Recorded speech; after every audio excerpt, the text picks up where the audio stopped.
الحمد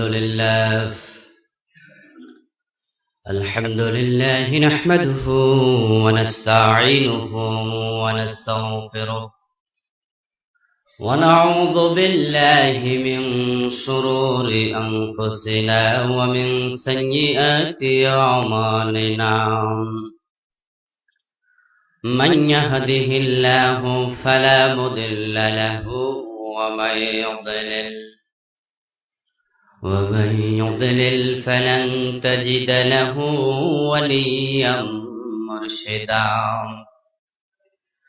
ونشهد أن لا إله إلا الله وأن محمدا عبده ورسوله أما بعد فقد قال الله تعالى في كلامه المجيد أعوذ بالله من الشيطان الرجيم بسم الله الرحمن الرحيم إن الله وملائكته يصلون على النبي يا أيها الذين آمنوا صلوا عليه وسلموا تسليما اللهم صل على محمد وعلى آل محمد كما صليت على إبراهيم وعلى آل إبراهيم إنك حميد مجيد اللهم بارك على محمد وعلى آل محمد كما باركت على إبراهيم وعلى آل إبراهيم إنك حميد مجيد اللهم صل وسلم وبارك عليه মুআজ্জাজ মুহতারাম সম্মানিত মুসল্লিয়ান কিরাম আল্লাহ তাআলার পবিত্র দরবারে হাজারো কোটি শুকরিয়া জ্ঞাপন করছি যে মহান মনিব মেহেরবানি করে আমাদেরকে যথাসময়ে পবিত্র জুমার নামাজ পড়ার জন্য মসজিদে আসার তৌফিক দিয়েছেন, সুস্থ রেখেছেন। এজন্য আমরা আল্লাহ তাআলাকে শুকরিয়া জানাই, কৃতজ্ঞতা জানাই, কালিমাতুশ শুকর করি আলহামদুলিল্লাহ। দুরুদ ও সালাম বিশ্বনবী সাইয়্যিদুল মুরসালিন ইমামুনা কুদওয়াতুনা হাবিবুনা সানাদুনা তাবিবু কুলুবিনা মুহাম্মাদুর রাসূলুল্লাহ সাল্লাল্লাহু আলাইহি ওয়াসাল্লামের উপর সাহাবায়ে কেরাম ও শুহাদায়ে জামির আলা ইল্লিয়িন আল্লাহ তাআলার কাছে কামনা করছি। সম্মানিত ভাইরা, আমরা মৃত্যু নিয়ে কথা বলেছিলাম। আজকে ইনশাআল্লাহ আমরা মৃত্যুর কিছু সামান্য আলোচনা এবং তার পরবর্তী জীবন নিয়ে কথা বলব। ওয়ামা তৌফিক ইল্লা বিল্লাহ। আমরা একটি বিখ্যাত হাদিস জানি, আল্লাহ নবী মুহাম্মদুর রাসূলুল্লাহ সাল্লাল্লাহু আলাইহি ওয়াসাল্লাম বলেছেন, ইযা মাতাল ইনসান ইনকাতা আনহু আমালুহু ইল্লা মিন সালাসা। মানুষ যখন মরে যায় তখন তার সমস্ত আমল বন্ধ হয়ে যায়, তবে ইল্লা মিন সালাসা, তিনটি আমল বাকি থাকে। এক নাম্বার ইল্লা মিন সাদকাতিন জারিয়া, সাদকায়ে জারিয়া। সে যদি এমন কোনো ভালো কাজ করে যায় যে কাজের কারণে তার পরবর্তীতেও এই ভালো কাজটি চালু থাকবে, এমন ভালো যদি কোনো আমল সে করে যায়, তাহলে ওই কাজটা যতদিন চালু থাকবে, এই কাজের সুদূর প্রসারী প্রভাব যতদিন জমিনে থাকবে, ততদিন আল্লাহ তাআলা তার আমল নামায় এই কাজ যারা করবেন তারা যে পরিমাণ সওয়াব পাবেন, যিনি এটা উদ্বোধন করে গেছেন, চালু করে গেছেন, তার আমল নামায় ওই পরিমাণ সওয়াব লিখতে থাকবেন। বিশাল একটা ব্যাপার। এমন অ্যাকাউন্ট, যে অ্যাকাউন্টে টাকা শুধু জমা হয়, মাইনাস হয় না, শুধু যোগ হতে থাকবে, যদি আপনি এমন কিছু করে যেতে পারেন। তা আমরা সবাই নিশ্চিত আমরা মরে যাব। এই জন্য আমাদের সকলের এমন একটি কাজ করে যাওয়া উচিত চেষ্টা করা উচিত যেই কাজটা শুধু মানুষকে কল্যাণ দেবে, শুধু মানুষের উপকার করবে, যেই কাজটা দ্বীনের প্রসার এবং প্রসারে সাহায্য করবে, যেই কাজটা আল্লাহর ইবাদতে সহযোগিতা করবে। এই জাতীয় কাজ অনেক আছে, মাদ্রাসা বানানো, মসজিদ বানানো, ব্রিজ কালভার্ট বানানো, এভাবে আপনি আরো কত হরেক রকমের কাজ আছে যেগুলা জনকল্যাণকর এবং ইবাদতের সহায়ক। আপনার ইন্তেকালের পরে যেটা এই ভালো কাজে সাহায্য করে দিতে থাকবে। আমরা কেউ জানি না আমাদের নিজের আমল মুক্তির জন্য যথেষ্ট হয় কিনা। অনেকের আমল আছে শুধু রিয়ার কারণে, প্রদর্শনের ইচ্ছা, রিয়ার কারণে সব আমল বরবাদ হয়ে যাবে।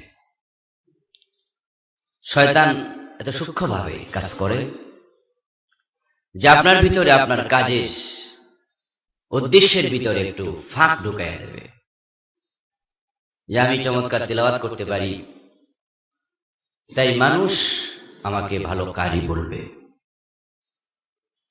আমি ভালো বলতে পারি, মানুষ আমাকে ভালো বক্তা বলবে। আমি অনেক বেশি নফল নামাজ পড়ি, মানুষ আমাকে মুত্তাকি বলবে, নামাজি বলবে। আমি ন্যায় বিচার করছি, মানুষ যেন আমি সুদখোর, আমি ঘুষখোর বলে না, আমাকে ন্যায় বিচার বলে। কোটি কোটি টাকা আমি দান করছি, মানুষ যেন আমাকে দানশীল বলে। যদিও আপনি এটা সরাসরি এই চিন্তা মাথায় রেখে দান করছেন না, কিন্তু শয়তান আপনার চিন্তার ভিতরে এটা ঢুকিয়ে দেওয়ার জন্য বারবার চেষ্টা করছে। তাই আপনি চাচ্ছেন আপনি যে প্রতিদিন তাহাজ্জুদ পড়েন, এটা কোনো না কোনো ভাবে যেন এলাকার কিছু মানুষ জেনে যায়, এবং এই জানার মাঝে আপনার একটা তৃপ্তি আপনি পাচ্ছেন।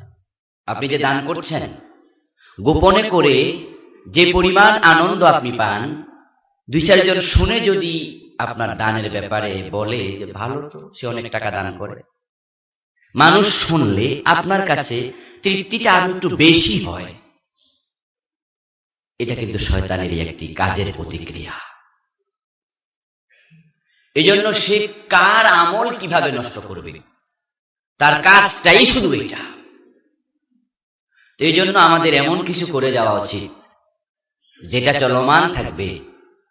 যদি আমাদের নিয়তের গলতির কারণে, পদ্ধতির গলতির কারণে আল্লাহর কাছে সেটা মকবুল নাও হয়, যেন আমাদের ইন্তেকালের পরে সেটা অ্যাকাউন্টে জমা হতে থাকে। এমন একটা কাজ আমার মনে হয় প্রত্যেকটা মুমিনেরই করা উচিত। তাই যে কোনো ভালো কাজের সাথে নিজেকে সম্পৃক্ত রাখার চেষ্টা করবেন। আল্লাহ আমাদের তৌফিক দান করুক বলি আমিন। এটা হওয়া উচিত। আজকে জমিনে দেখবেন অধিকাংশ মানুষ লাইফ ইন্স্যুরেন্স করে। তো লাইফ ইন্স্যুরেন্স মানে জীবন বীমা। আসলে জীবনের তো কোনো মূল্য নেই, এটার কোনো ক্ষতিপূরণও দেয়া যায় না। তো জীবন বীমা মানুষ কেন করে? মানুষ ভাবে যে আমি যদি মরে যাই তাহলে আমার পরবর্তী প্রজন্ম, আমার সন্তানেরা, আমার স্ত্রী, পরিবার, আমার মা বাবা যারা বেঁচে আছে, তারা যেন জীবন বীমার প্রতিষ্ঠান থেকে কিছুটা টাকা পায়।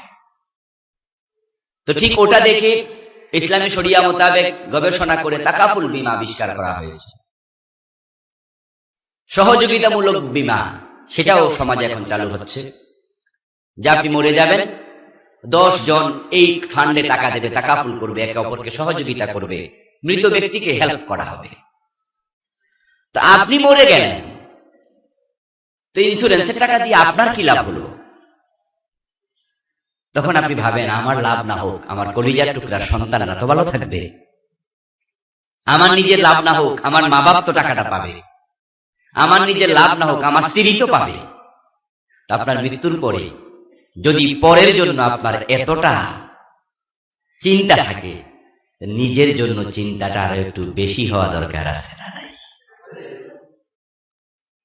এই জন্য ভাইয়েরা আমার, আমরা যেন সবাই এই জাতীয় একটি কাজ করে যাই, সদকায়ে জারিয়া দিন, এমন সদকায়ে জারিয়া যেটা জারি থাকবে ইয়াতিম বাচ্চাকে দেখাশোনা করবেন, মানুষ করবেন, লেখাপড়া করাবেন। ওই ইয়াতিম যদি আপনার সহযোগিতা নিয়ে মানুষ হয়, গরিব যদি আপনার সহযোগিতা নিয়ে লেখাপড়া শিখে, সদকায়ে জারিয়া হয়ে যাবে। কারণ সে যদি আলেম হয়, মাদ্রাসার শিক্ষক হয়ে শত শত ছাত্রকে পড়াবে, তারা আবার শিক্ষক হয়ে আরেক দলকে পড়াবে, তারা আবার শিক্ষক হয়ে আরেক দলকে পড়াবে।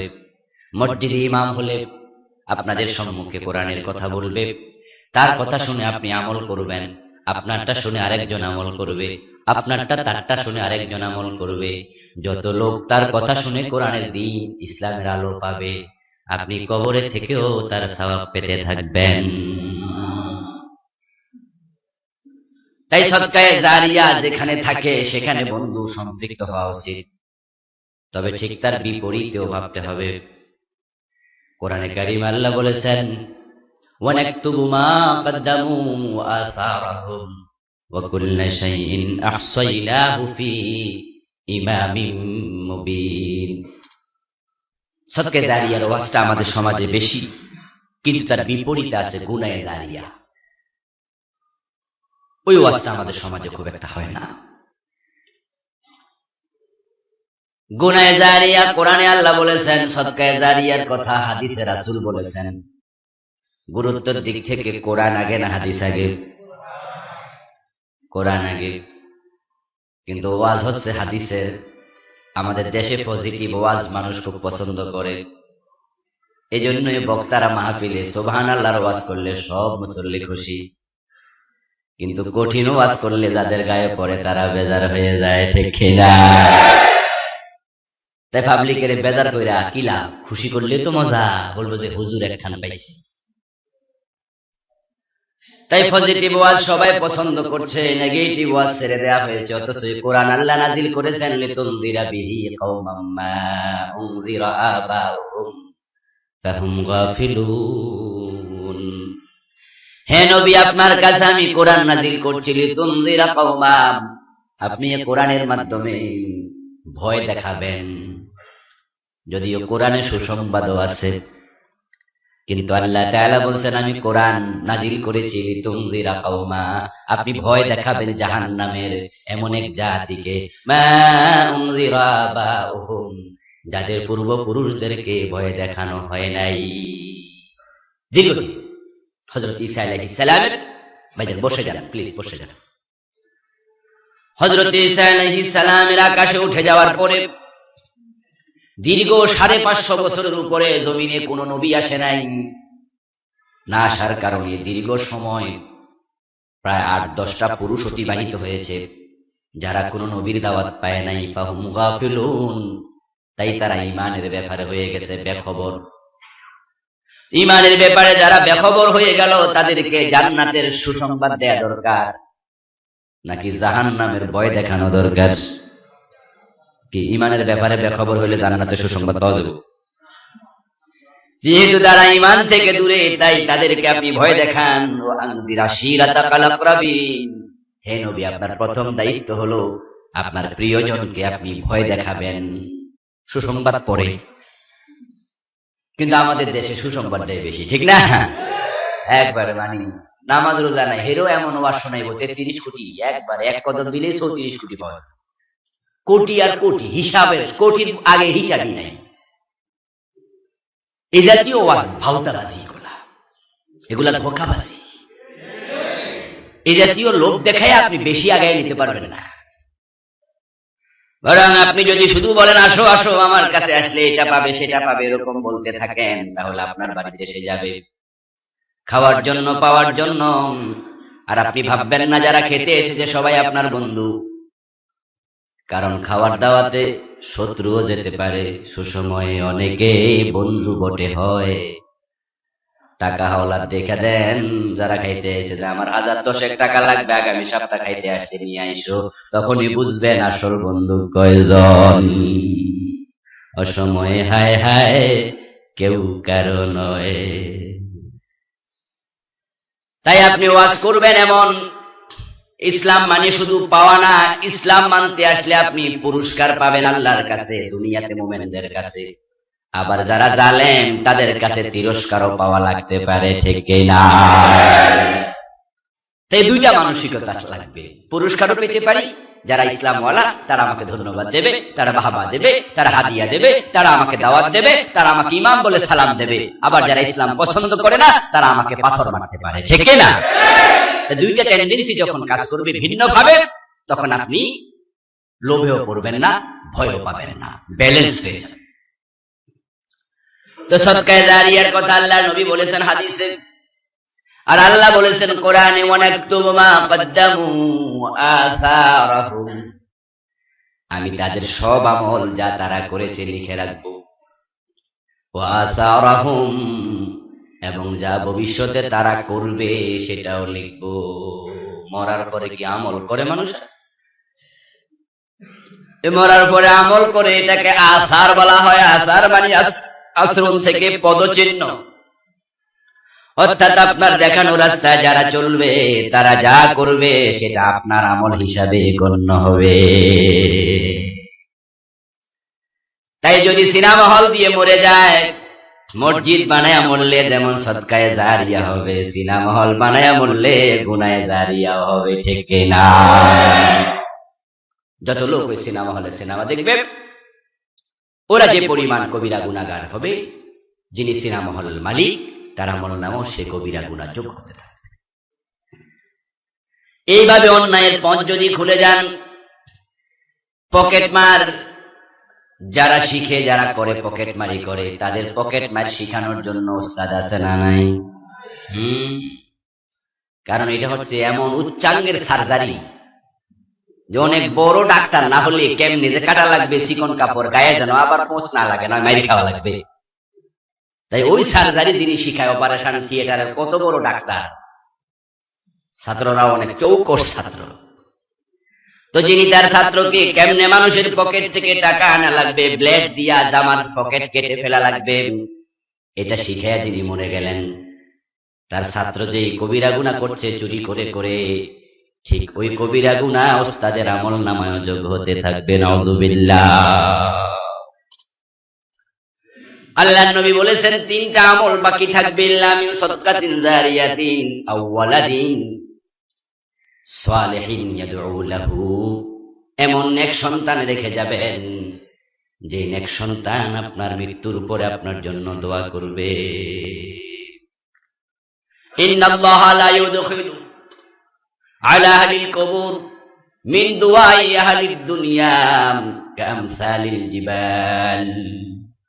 ইবনে মাজাহ এসেছে, আল্লাহর হাবিব বলেন, দুনিয়াবাসী যখন মরা ব্যক্তির জন্য দোয়া করে, আল্লাহ তার দোয়াটা কবরে ছোট্ট ছোট্ট দোয়াকে পাহাড় পরিমাণ বানায়া ঢুকায়া দেয়। এজন্য নেক সন্তান রেখে যাবেন, যে নেক সন্তান আপনার জন্য দোয়া করবে। কিন্তু যদিও পরিতাপ, এখন আমরা সন্তানদেরকে ইংরেজি শিখাই, বাংলা, অঙ্ক, ভূগোল, বিজ্ঞান কত কিছু শিখালাম, বরং কোরআন শিখাচ্ছি না এমন হাজার হাজার বাবা আছে না নাই? এখানেও আছেন, এখানেও আছেন। এমএ পাস করছে, বিএ পাস করছে সন্তানেরা, মেডিকেলের বড় ডাক্তার হচ্ছে, ইঞ্জিনিয়ার হচ্ছে, কিন্তু আপনার ছেলে আপনার জন্য দোয়া করবে না। হে নিজে তো নামাজ পড়ে না, কি দোয়া করবে? বরং বাপের জানাজা এসে হে বলবো, হুজুর নিয়ত করে দেন, ওরে তখন নিয়ত করে দেয়া লাগে। এমন সন্তান রেখে যাচ্ছেন, যে সন্তান অফিসে বসে গোশ খাবে, সুদ খাবে। তো নেক সন্তান রেখে গেলে যদি সওয়াব হয়, কুসন্তান রেখে গেলে কিন্তু গুনাহ হবে, ঠিক না? এমন সন্তান ওয়ালাদুন সালেহ, নেক সন্তান রেখে যান, তার সব আমল আপনার আমলনামায় যোগ হবে। কারণ সন্তান মানুষের কামাই, কৃতকর্ম অর্জনের মতো, সন্তানের রিজিকের অংশ। তাই সন্তানটাকে ভালো করে যান, জাতির কল্যাণ করবে, কবরে বসে সওয়াব পাবেন। সন্তান ঘুষখোর যদি হয়, সুদখোর যদি হয়, মিথ্যুক যদি হয়, ধোঁকাবাজি করে, ব্যবসায় মানুষকে ওজনে কম দেয়, মালে ভেজাল মিশায় প্রতারণা করে, তাহলে আপনি বাবা কবরে বসে উল্টা রেজাল্ট। নেক আমলদার সন্তান, ভালো আলেম যদি হয়, বাপের মাথায় যদি আল্লাহ পুরস্কার হিসাবে নূরের তাজ দেয়, যে তার সন্তানকে ঘুষখোর বানাইয়া গেছে, জাহান্নামের তাজও কিন্তু আল্লাহ দেবে। শুধু নূরের তাজের কথা শুনে সওয়াবের কথা শুনে সুবহানাল্লাহ পড়বেন, বিপরীতটা ভুলে যাবেন, এটা তো হয় না। যদি আলেমের বাবাকে আল্লাহ তাআলা পুরস্কৃত করেন, তাহলে জালেমের বাবারে আল্লাহ তিরস্কৃত করবেন না। আলেমের বাবা পুরস্কার পাবে, জালেমের বাবা তিরস্কার পাবে, এটা তো স্বাভাবিক কথা। তাই সন্তানদেরকে হুঁশিয়ার মানুষ করুন, না এই সন্তান আপনার জাহান্নামে নিয়ে যাবে আপনাকে। আপনার জাহান্নামী হওয়ার জন্য ওই একটা বদ সন্তান যথেষ্ট। আও ইলমিন ইউনতাফাউ বিহি, 3 নাম্বার হচ্ছে এমন সদকায়ে জারিয়া সন্তান। তারপরে হলো এমন ইলম, যে ইলম জাতির জন্য কল্যাণ দেয়। বাল্লিগু আন্নী ওয়ালাউ আয়া খায়রুকুম মান তাআল্লামাল কুরআনা ওয়া আল্লামাহু। যারা আলেম, তাদের মূল্য আপনাদের কাছেও যদিও কম, কিন্তু রাসূল বলেছেন তারা হচ্ছে তোমাদের মাঝে সর্বশ্রেষ্ঠ মানুষ। সুবহানাল্লাহ। খায়রুকুম, তোমাদের মাঝে শ্রেষ্ঠ, মান তাআল্লামাল কুরআনা ওয়া আল্লামাহু, যে কোরআন নিজে শিখে অন্যকে শেখায়। এখন বন্ধু, আপনি যদি কাউকে কোরআন শিখে মরে যান, যে কোরআন পড়বে সে প্রতি অক্ষরে কমপক্ষে 10 নেকি পাবে। ঠিক যত নেকি সে পাবে, আপনি কবরে বসে ওই পরিমাণ নেকি পেতে থাকবেন। সে যাকে শিখাবে সে নেকি পাবে, সেটাও আপনার আমলনামায় যোগ হতে থাকবে। ডেস্টিনির মতো। কি ডেস্টিনির নাম শুনছিলেন না? হ্যাঁ, ডাইন হাত আছে, বাম হাত আছে, ঠ্যাং আছে, মাথা আছে, গোড়া আছে। উপরে বসে ডায়মন্ড হবে, পিএইচডি। আমি কই পিএইচডি, কই না না পিএইচডি, ওইটা আবার কোনটা? ও ভাই আমার, নিচ থেকে যত লোক নাকি টাকা জমা দেবে, উপরে বৈশা পার্সেন্টেজ পেয়ে যায়। আমি জানি না কেমন আবিষ্কার করছে, বুদ্ধি করতে পাইছে। গত 2 দিন আগে এক মাহফিলে, কালকের আগের দিন, মানে হলো 2 দিন আগে, আপনার গাজীপুরে একটা মাহফিলে প্রধান অতিথি দেখি। আমার সে এক বেশ জুনিয়র, সে পরিচয় দিল সে 96 এসএসসি, আমি 95। সে একবারে 60 লাখ টাকা দাম প্রায় গাড়িটা, এর নিচে হবে না, এরকম দামি এক গাড়ি নিয়ে আসছে। প্রধান অতিথি মাহফিলের, আমি প্রধান বক্তা, আমার আগে দিয়ে একটু কথা বলবে, তখন পরিচয় করবে। আমার কাছে ঘরে বসে বলল যে হুজুর, আমি ওই যে ডেস্টিনি আছে না, ওইটার আমি ডায়মন্ড ছিলাম, এখন নাই। এই বিশাল গাড়ি, মানে অনেক টাকা পেয়ে গেছে সেখানে বসে। এই বুদ্ধি আবিষ্কার করে বন্ধু উপরে বৈশা নিজের টাকা পেয়ে যায়।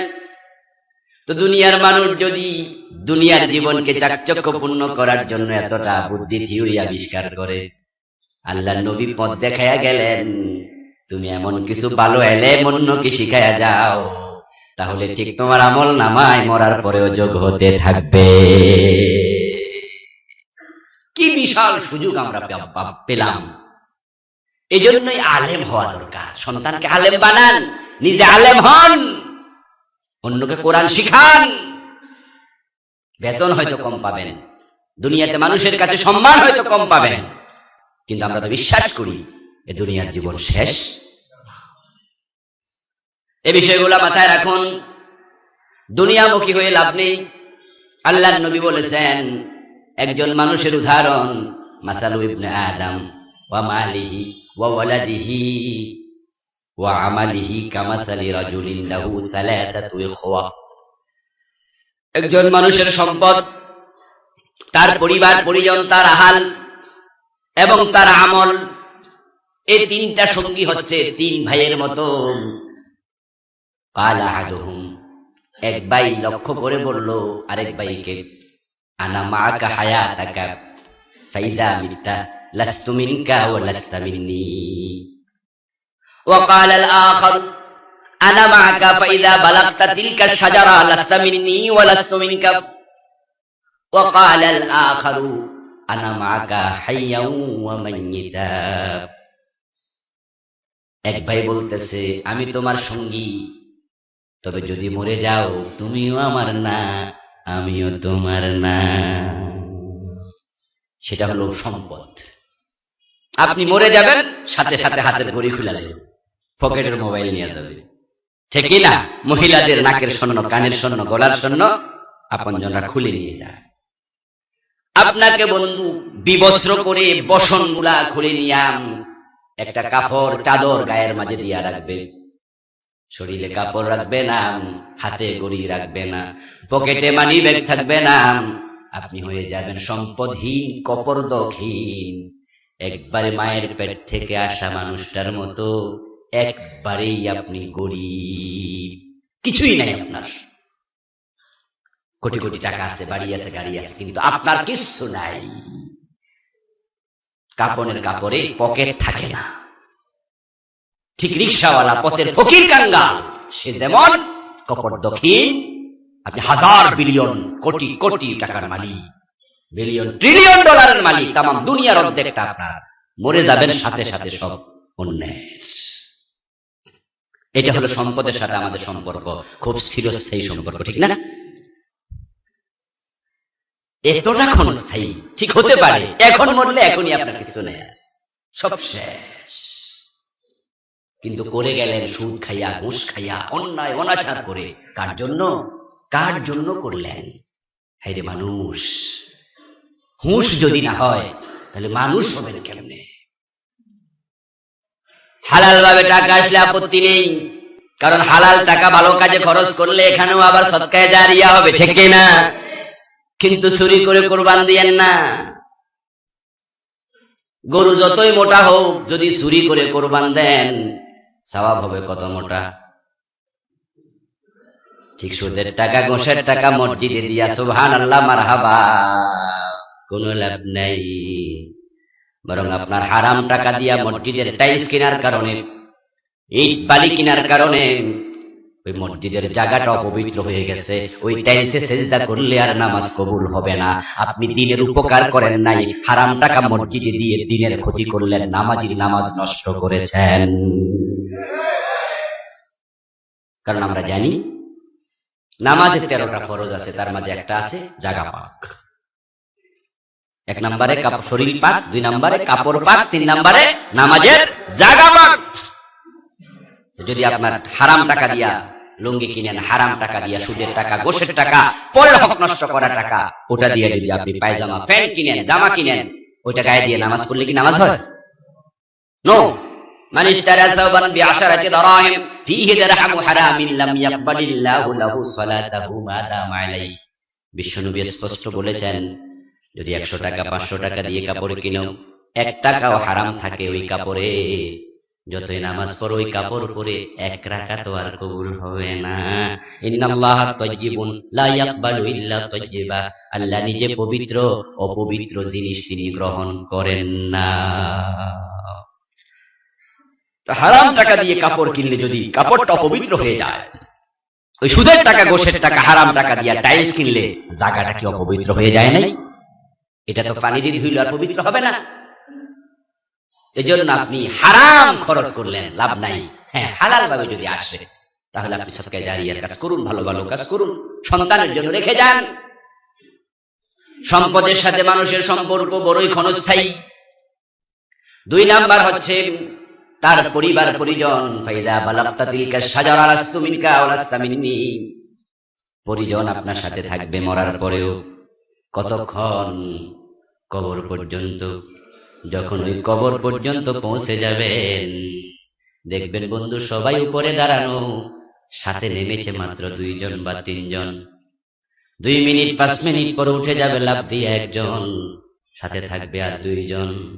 কিছুক্ষণ পরে উঠে যাবে আরেকজন, সাথে থাকবে একজন। কিছুক্ষণ পরে দেখবেন আপনি একা, অন্ধকার কবরে আর কেউ নেই। প্রচন্ড শীতের মাঝে লেপ নাই, বালিশ নাই, কম্বল নাই, ওই ঠান্ডা মাটিতে শোয়া রেখে আসবে। যদি বর্ষাকাল হয়, কত কবরে পানি ওঠে, ওই পানির মাঝে ডুবাইয়া দিয়ে আসবে। আর কোনদিন কবর ছিদ্র করে খবর নিতে যাবে না। এই জন্য পরিবার পরিজন আপনার পর হয়ে যাবে। ইয়াউমা ইয়াফিরুল মারউ মিন আখিহি ওয়া উম্মিহি ওয়া আবিহি ওয়া সাহিবাতিহি ওয়া বানিহি। এই যে পর হলো, জান্নাতি যদি হন তাহলে আপন হবে জান্নাতে, আর কপালে জান্নাত যদি না থাকে কিয়ামতের মাঠে বাবার সাথে দেখা হয়ে যাবে, বাবা পালিয়ে যাবে, ছেলের সাথে দেখা হয়ে যাবে, ছেলে পালিয়ে যাবে, স্ত্রীর সাথে দেখা হয়ে যাবে, স্ত্রীও পালিয়ে যাবে। কেমন আছো প্রশ্নটুকু কেউ কাউকে করবে না।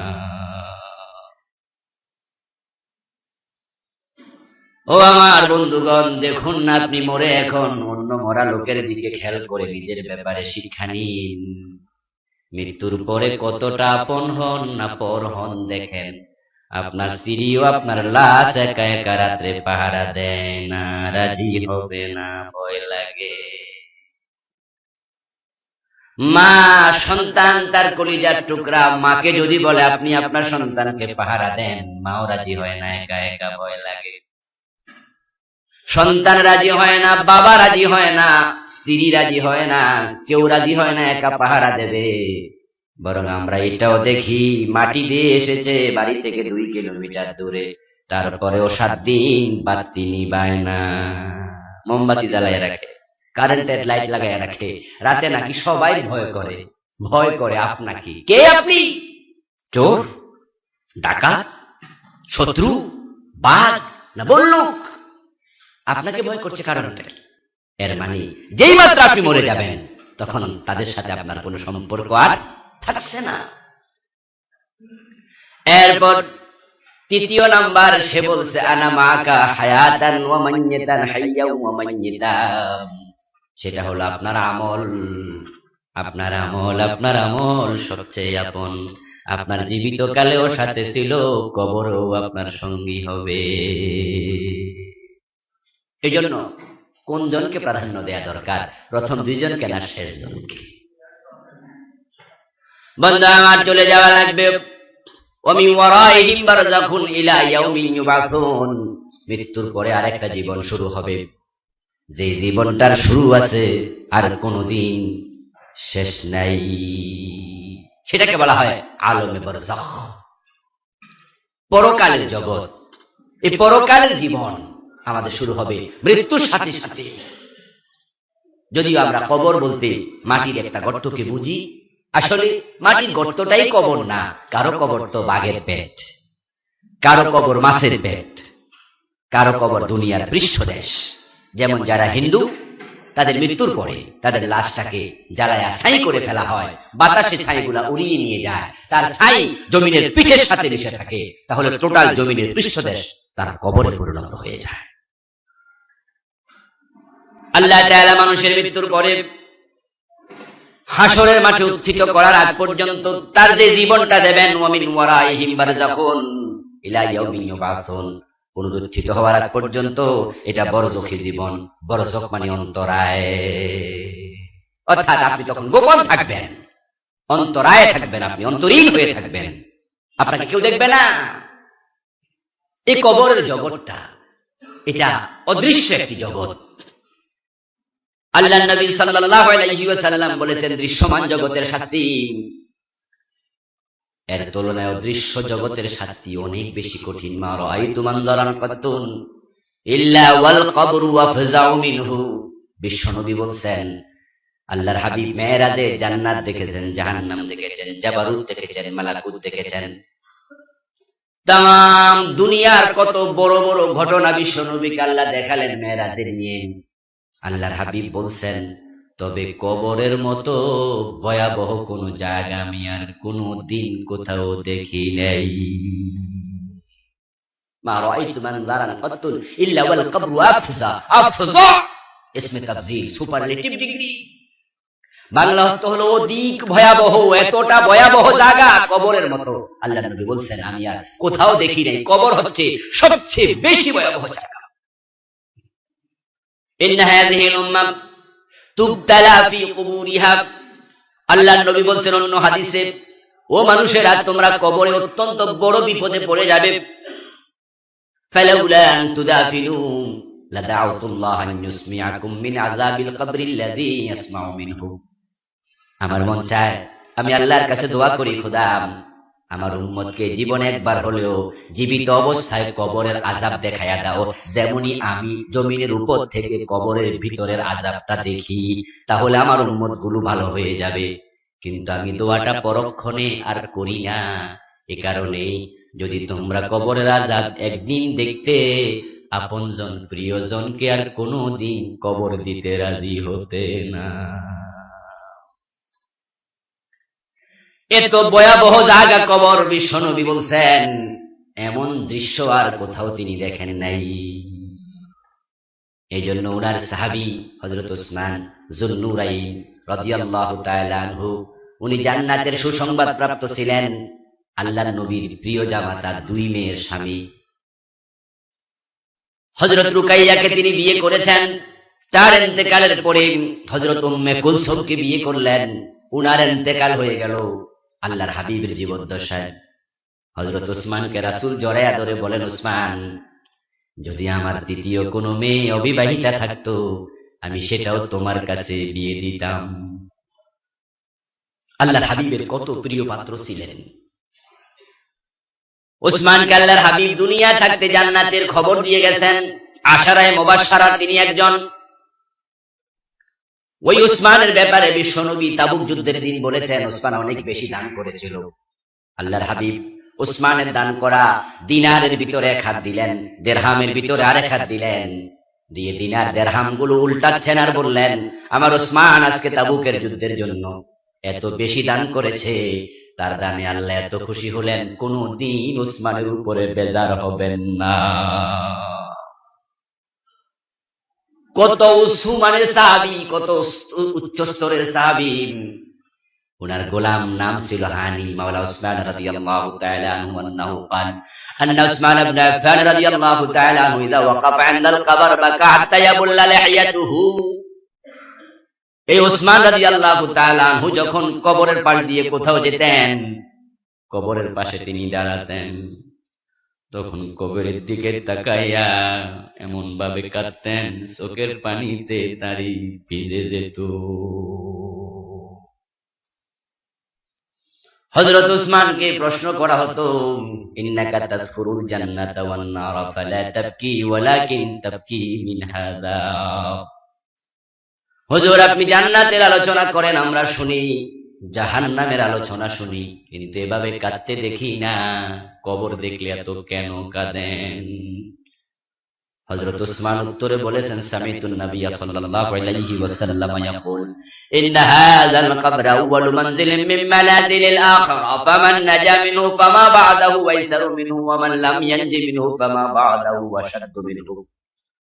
হযরত উসমান বলতেন, আমি বিশ্ব নবীকে বলতে শুনেছি, এই কবর হলো জান্নাতের সব স্টেশনের প্রথম স্টেশন, সব ঘাটি প্রথম ঘাটি। যে কবরে ধরা পড়বে সে কোথাও আর সারা পাবে না। হাসরের মাঠে মানুষ একা থাকবে না, জাহান্নামেও একা থাকবে না, জান্নাতেও একা থাকবে না, দুনিয়াতেও একা ছিল না, কিন্তু কবর একেবারেই একা। হাসরের মাঠেও লাখ লাখ লোক থাকবে। জাহান্নামে গেলেও কিন্তু জাহান্নামে এক জাহান্নামে কোটি কোটি লোক ফেলে দেবেন আল্লাহ। আর জান্নাতে গেলে তো আপনজনরা থাকবে, হুর থাকবে, গেলমান থাকবে, সেখানে খাদেম খুদ্দাম থাকবে। কিন্তু কবর একটা জায়গা যেখানে মানুষ থাকবে একেবারেই একা। হযরত ওসমান বলেন, বিশ্বনবী বলেছেন, এই কবরে যে ধরা পড়বে সে কোথাও ছাড়া পাবে না, আর যে কবরে ছাড়া পেয়ে যাবে কোথাও আর ধরা পড়বে না। আমি ওসমান জানি না কবর আমার সাথে কি ব্যবহার করে। কঠিন জায়গা। হযরত আসমা বিনতে আবি বকর সিদ্দিক রাদিয়াল্লাহু তাআলা আনহু বলেন, ইন্নান নবী সাল্লাল্লাহু আলাইহি ওয়াসাল্লাম কামা খতিবান ফাযাকারা ফিতনাতাল কবর ফাদাজ্জাল মুসলিমুনা দাজ্জাতান মা লাম নাসমা মিনহু শাইআ। হযরত আসমা হচ্ছেন মায়েশা সিদ্দিকার বড় বোন, আবু বকর সিদ্দিকের মেয়ে।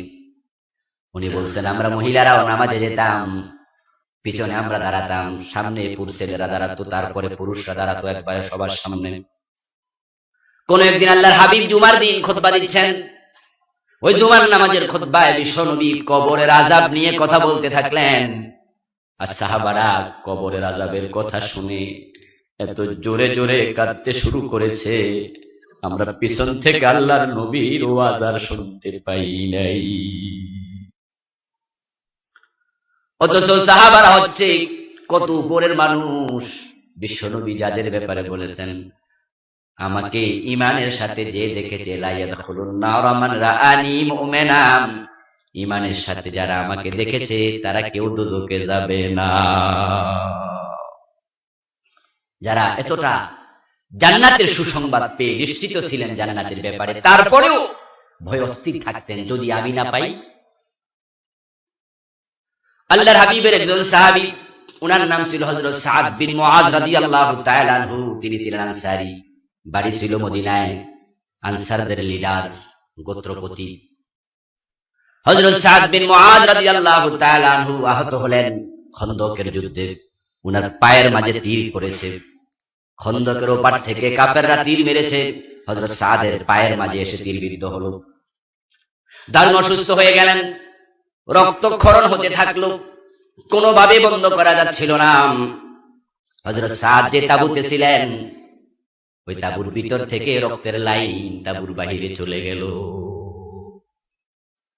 সাহাবাগণ নিশ্চিত ছিলেন তিনি ইন্তেকাল করবেন, হযরত সাদও নিশ্চিত বাঁচবেন না। রক্তক্ষরণ এভাবে হলো তো বাঁচার কথা নয়। কিন্তু ইতিমধ্যে হযরত সাদ খবর পেলেন বনু কুরায়জা বিশ্ব নবীর সাথে গাদ্দারি করেছে। আল্লাহর নবী সাহাবাদেরকে নিয়ে বনু কুরায়জা অ্যাটাক করেছেন। হযরত সাদ আল্লাহর কাছে দোয়া করলেন, আল্লাহ, ওই বনু কুরায়জার ইহুদিরা কত বড় বেয়াদবি করলো, মুসলমানদের সাথে চুক্তি লঙ্ঘন করলো, মদিনার সনদ ভায়োলেট করলো, তাদের কি শাস্তি হয় ওই শাস্তি না দেখাইয়া আমি সাদের মৃত্যু দিও না। হযরত সাদের দোয়ার সাথে সাথে ওনার পায়ের রক্তক্ষরণ বন্ধ হয়ে গেল। সুবহানাল্লাহ। বনু কুরায়জার লোকেরা সেখানে যখন তারা চারদিক থেকে অ্যাটাক হয়ে গেল, তখন তারা ভিতর থেকে একজনকে দিয়ে প্রস্তাব পাঠালো, আমরা আত্মসমর্পণে রাজি আছি, যদি আমাদের বিচারের দায়ভার, বিচারের ফয়সালার ভার দেয়া হয় সাদ বিন মুআজের কাঁধে, মুহাম্মদ বিচার করলে আমরা আত্মসমর্পণ করব না, সাদ যদি বিচারক হয় আমরা আত্মসমর্পণ করব। এই কথা শুনে বিশ্বনবী বললেন, ঠিক আছে, আমারও আপত্তি নাই, আমি তোমাদের প্রস্তাব মানলাম, কারণ সাদ তো আমারই সাহাবী, সে তো মুসলমান, তো তোমরা একজন মুসলমানকে বিচারক বানিয়েছো, কোনো অসুবিধা নাই। যদিও আমাদের দেশে এখন মুসলমান সেও কাফেরের উপরে এখন আমরা ভরসা বেশি করতেছি, ঠিক না? এই জন্য দেখবেন যে প্রায় জায়গায় হিন্দু বিচারক, হিন্দু বড় বড় পোস্ট দেয়া হচ্ছে, দায়িত্বশীল পোস্টে হিন্দু বেশি। এখন মন্ত্রী মুসলমান, মন্ত্রীর পিএস হিন্দু এভেলেবেল, এমপির পিএস হিন্দু, মানে এখন কাফেরের উপর আমাদের ভরসা খুব বেড়ে যাচ্ছে।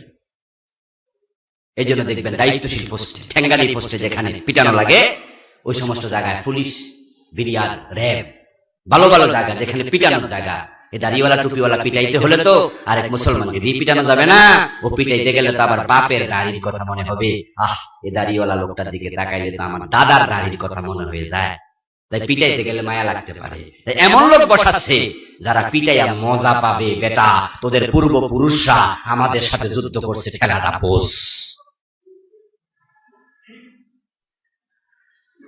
ও বন্ধুরা আমার, এটা হচ্ছে ঈমানের সাথে গাদ্দারি, মুসলমানের সাথে গাদ্দারি।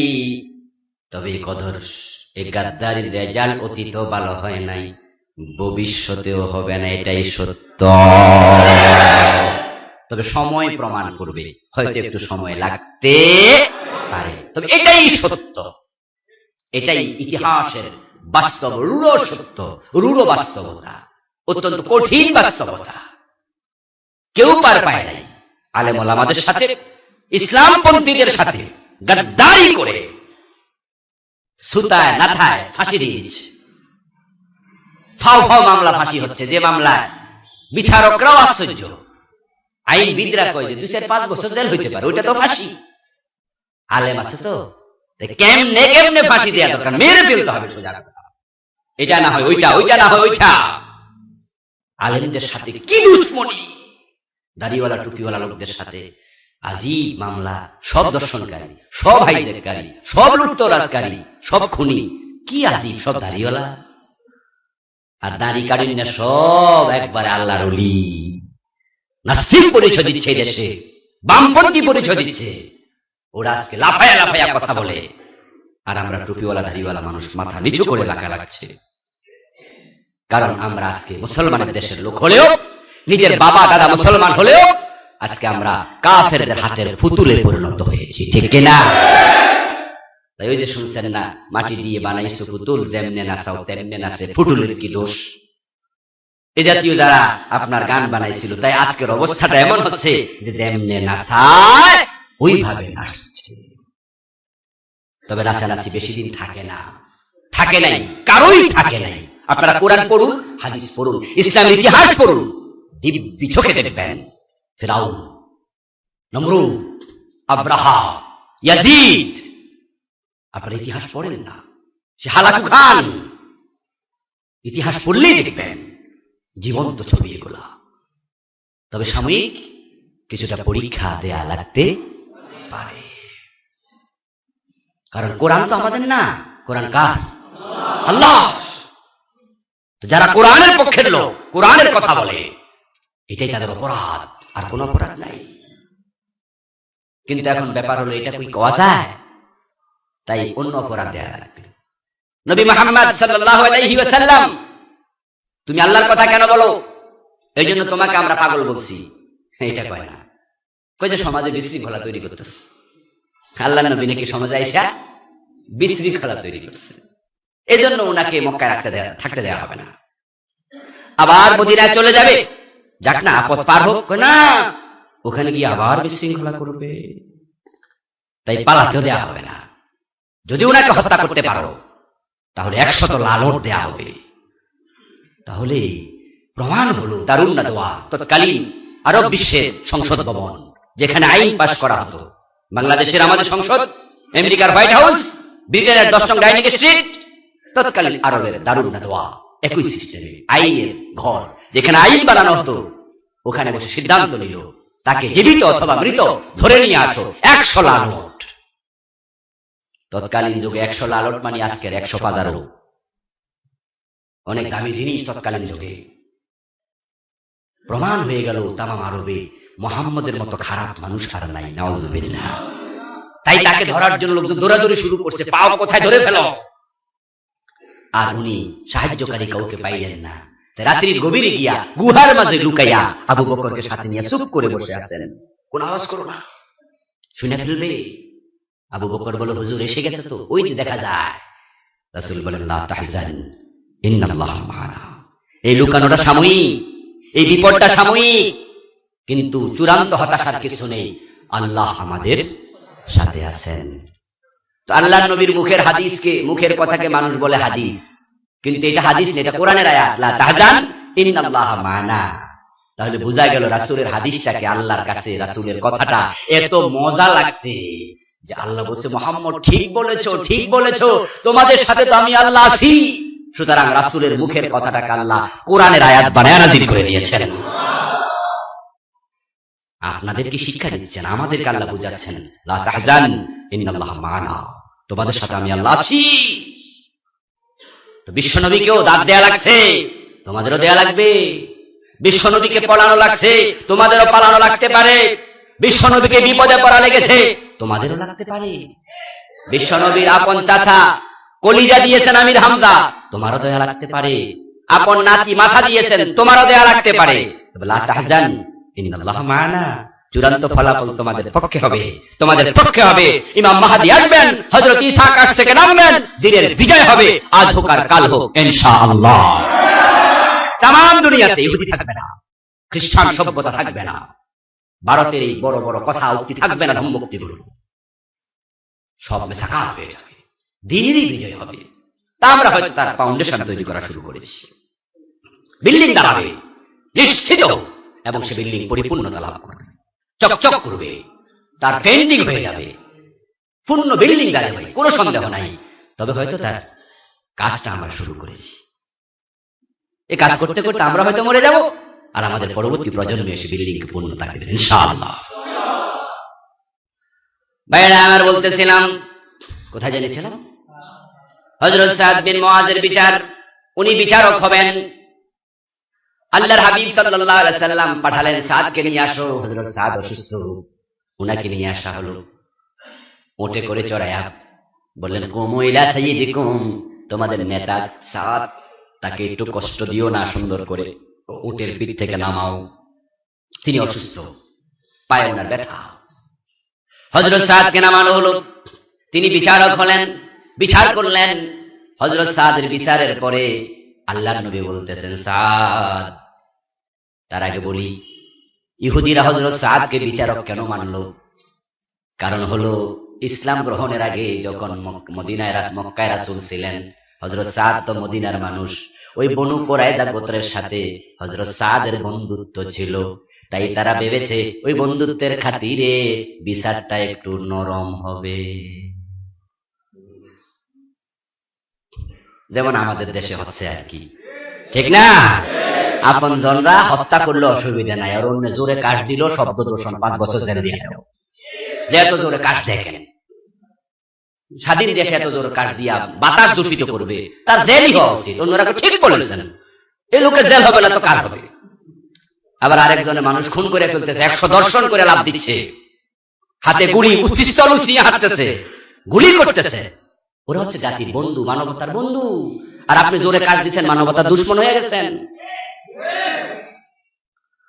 তারা ভেবেছিল হযরত সাদ বুঝি তাদের পক্ষে রায় দেবে, কিন্তু বন্ধু, না না না, ইমানদার সে কারো পক্ষ বুঝে না, বিপক্ষ বুঝে না। হযরত ওমর নিজের ছেলেকেও মদ খাওয়ার কারণে 80 বেত দিয়েছেন, ছাড় দেন নাই। যা পাওয়ার তাই হবে, যা হওয়ার তাই হবে, এখানে কোনো পার্সোনালিটি হবে না, এদিক সেদিক নাই, বিচার বিচার, আদালত আদালত, ন্যায় বিচার। হযরত সাদ ফয়সালা দিয়ে দিলেন। দেওয়ার পরে তিনি বললেন, যারা সেখানে যুদ্ধের জন্য প্রস্তুতি নিয়েছিল আমাদের বিরুদ্ধে, সকল যুবক যোদ্ধাকে হত্যা করা হোক। যারা যুদ্ধ করবে না, নারী এবং ছোট ছোট বাচ্চা এবং বুড়ো মানুষ, তাদেরকে দাস দাসী বানিয়ে রাখা হোক, হত্যা করা দরকার নাই, বাড়িতে কাজ দাও, খাবার দাও। আল্লাহর হাবিব রায়টা দেওয়ার সাথে সাথে বললেন, সাদ, কিছুক্ষণ আগে জিবরিল এসে আমার কাছে এই রায়টা শোনায়া গিয়েছে। কত উঁচু মানের সাহাবী হযরত সাদ। কিন্তু হযরত জাবের ইবনে আব্দুল্লাহ রাদিয়াল্লাহু তাআলা আনহু বলছেন, সাদ ইন্তেকাল করলেন, উনি আবার বিচার শেষ করে বাড়িতে আসলেন, আবার ওনার পা থেকে রক্ত বের হতে থাকলো।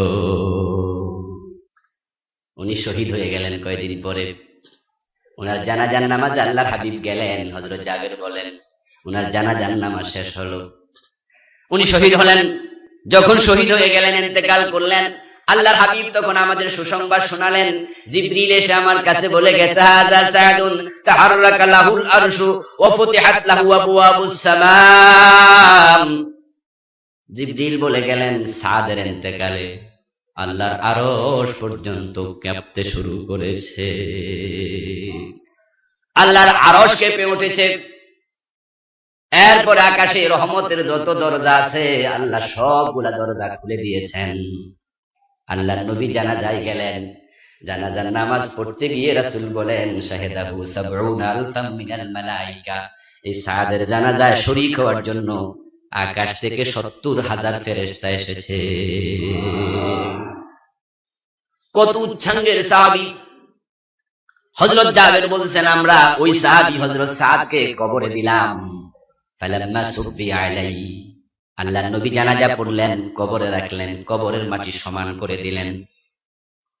কবরের মাটি সমান করে দিয়ে আল্লাহর নবীর একটা অভ্যাস ছিল, তিনি কোনো মানুষকে দাফন করলে চলে যেতেন না। ইজা ফারাগান দাফানিল মাইয়িত ওয়াকাফা আলাইহি ফাকালা লিআসহাবিহি ইস্তাগফিরু লিআখিকুম ওয়াসালু লাহু তাসবিহ ফাইন্নাহু আলআন ইউসআল। আল্লাহর হাবিবের সুন্নাহ ছিল, যখন তিনি কাউকে দাফনের কাজ শেষ করতেন, কবরের পাশে একটু দাঁড়াতেন, দাঁড়িয়ে সাহাবাদেরকে বলতেন, তোমাদের ভাইয়ের জন্য আল্লাহর কাছে ক্ষমা চাও। এবং তাকে এখনই প্রশ্ন করা হবে, মান রাব্বুকা ওয়া মা দীনুকা, এই প্রশ্নগুলো শুরু হবে। আল্লাহর কাছে বলো, আল্লাহ প্রশ্নের উত্তরের ব্যবস্থা করে দাও। দোয়া করো, দোয়া করো। কিন্তু হযরত সাদকে যখন তিনি কবরের মাটি সমান করে কবরের পাশে দাঁড়ালেন, এ জাতীয় কোনো কথা না বলে বিশ্বনবী হঠাৎ করে সুবহানাল্লাহ বলে চিৎকার দেয়া শুরু করলেন। সুবহানাল্লাহ, সুবহানাল্লাহ, ফাসাব্বাহনা মাহু তাবিলা। হযরত জাবির ইবনে আব্দুল্লাহ বলেন, আমরাও রাসূলের সাথে জোরে জোরে সুবহানাল্লাহ বলতে থাকলাম। অনেকক্ষণ সুবহানাল্লাহ বললাম। অতঃপর আল্লাহর নবী আল্লাহ তাআলার প্রশংসা শুরু করলেন। সুবহানাল্লাহ বলার পরে তারপর আলহামদুলিল্লাহ বলতে থাকলেন, আল্লাহু আকবার বলতে থাকবেন। তারপরে কাব্বারনা মাহু, আমরাও তাকবীর দিলাম রাসূলের সাথে। কবরের পাশ থেকে চলে আসলাম। আল্লাহর নবীকে কোনো একজন প্রশ্ন করলেন, ইয়া রাসূলুল্লাহ সাল্লাল্লাহু আলাইহি ওয়াসাল্লাম, জীবনে কোনোদিন আপনাকে এইভাবে কারো কবরের পাশে সুবহানাল্লাহ বলে চিৎকার দিতে শুনি নাই, আল্লাহু আকবার বলতে শুনি নাই, কিন্তু আজকে এটা কেন করলেন? লিমা সাব্বাহতা ওয়া কাব্বারতা, কেন আপনি তাসবিহ পড়লেন, তাকবীর দিলেন কেন হুজুর? আল্লাহর হাবিব তখন বলেন, লাকাদ তাযায়াকা আলা হাযাল আবদিস সালিহ কবরুহু হাত্তা ফাররাজাহুল্লাহু আনহু। ও আমার সাহাবারা শোনো, সাদকে কবরে দিয়ে কবরের পাশে আমি যখন দাঁড়ালাম, আমি নবী দেখছিলাম কবরের মাটি সাদকে চাপা দেওয়ার জন্য হাজির হয়ে যাচ্ছে। আর যদি কবর কাউকে চাপা দেয়, হাত্তা তাখতালিফা আদলাউহু, তখন পাঁজরের হাড্ডি এক পাশে একটার সাথে আরেকটা মিশে যায়। আমি নবীর সামনে আমার সাদকে কবরের মাটি চাপা দেবে, আর আমি দাঁড়িয়ে দাঁড়িয়ে কেমনে দেখবো? তাই আমি সুবহানাল্লাহ বলতে শুরু করলাম, থামলাম না। যেই পর্যন্ত আমার থামা হবে না, কবরের মাটি যে পর্যন্ত না থামে, এক পর্যায়ে আমার আল্লাহ সরাসরি আদেশ করলেন, মাটি সরে যা। তখন মাটি সরে গেল। হাত্তা ফাররাজাহুল্লাহু আনহু, আল্লাহ নিজে সরাইয়া দিলেন। তাই আমি এবার আল্লাহর প্রশংসা করলাম, আল্লাহু আকবার, আল্লাহ তুমি অনেক বড়, মহান, তুমি মহান। আমার ভাইরাম, যদি এত বড় সাহাবীর সাথে কবরে জাতীয় আচরণ করে, আপনার আমার খবর কি? মানুষকে কবরে যখন রাখা হবে, তখনই সে নতুন এক জীবনে পদার্পণ করবে। আতাহু মালাকান আজরাকান আসওয়াদান ফায়ুজলিসানিহি ফায়াকুলান লাহু মান রাব্বুকা ওয়া মা দীনুকা ওয়া মান হাদার রাজুল আল্লাযী বুইসা ফীকুম। বিশ্বনবী বলছেন, কবরে রাখার সাথে সাথে মানুষ 40 কদম পার হওয়া লাগবে না, তার চেয়ে কম সময়ের ভিতরে, তথা 1 মিনিটের ভিতরে 40 কদম মানে 40 সেকেন্ড। ওই 1 মিনিটের ভিতরে দুজন ফেরেশতা হাজির হয়ে যাবে। তারা হবে অত্যন্ত কালো, নিকষ কালো, আজরাকান, কিন্তু চোখগুলা হবে নীল বর্ণের, দেখলে ভয় লেগে যাবে। নাম হচ্ছে মুনকার, আরেকজনের নাম নাকির। চির পরিচিত এবং অত্যন্ত বদাকার, বিকট চেহারা সম্পন্ন। তারাই সেই মানুষটাকে কবর থেকে বলবে, ওঠো মিয়া, উঠে বসো। ফায়ুজলিসানিহি, তারা তাকে উঠায়া বসাবে এবং প্রশ্ন শুরু করে দেবে, মান রাব্বুকা, তোমার রব কে? প্রশ্ন শুরু হবে, রব রব, তোমার আল্লাহকে প্রশ্ন করবে না, বরং প্রশ্ন করবে তোমার রব কে। আপনি লক্ষ্য করে দেখবেন বন্ধু, এখানে একটা সিগনিফিকেন্স আছে। আমরা যখন রুহের জগতে ছিলাম, তখন আল্লাহ তাআলা পরিচয় দিয়েছিলেন, আলাস্তু বি রাব্বিকুম, আমি কি তোমাদের রব নই? দুনিয়াতে আসার আগেও রব, আবার দুনিয়া থেকে যাওয়ার পরেও প্রথম পরিচয় জানবে তোমার রব কে ছিল। রুহের জগতে যাকে রব বলেছিলে, দুনিয়াতে তার কথা মনে ছিল তো? কোরআনে কারীম আল্লাহ তাআলা প্রথম সূরা আল ফাতিহাতে নিজের পরিচয় যখন দেয়া শুরু করলেন, প্রথম পরিচয় হচ্ছে আলহামদুলিল্লাহি রাব্বিল আলামিন। সমস্ত প্রশংসা সেই আল্লাহর, যে আল্লাহ তোমার রব, পুরা জগতের রব। তাই প্রশ্ন করবে ফেরেশতা, রবের কথা মনে ছিল তো? এখন যারা আপনার আল্লাহকে রব মানেন না, রাসূল বলেছে যাকাত আমাল ঈমান মান রাদিয়া বিল্লাহি রাব্বান ওয়া বিল ইসলামি দীনা ওয়া বি মুহাম্মাদিন নাবিয়্যাও ওয়া রাসূলা। ঈমানের স্বাদ সে ব্যক্তি পাবে যে তার আল্লাহকে রব মানবে।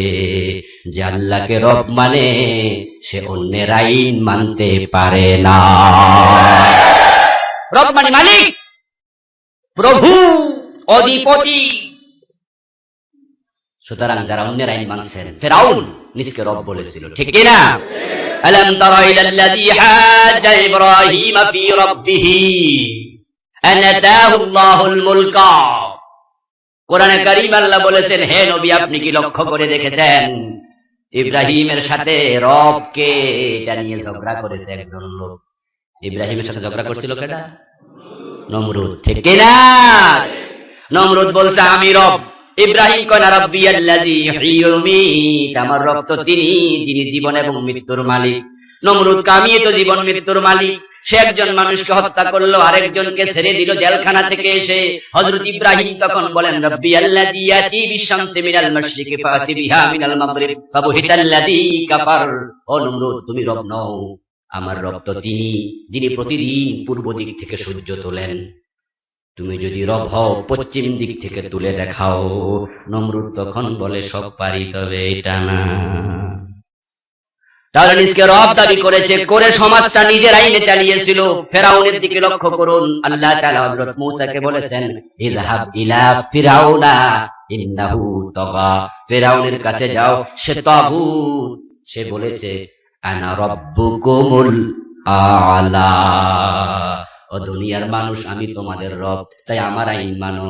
হযরত মূসা বলেছেন না, আল্লাহ রব, তাই আইন মানব কার?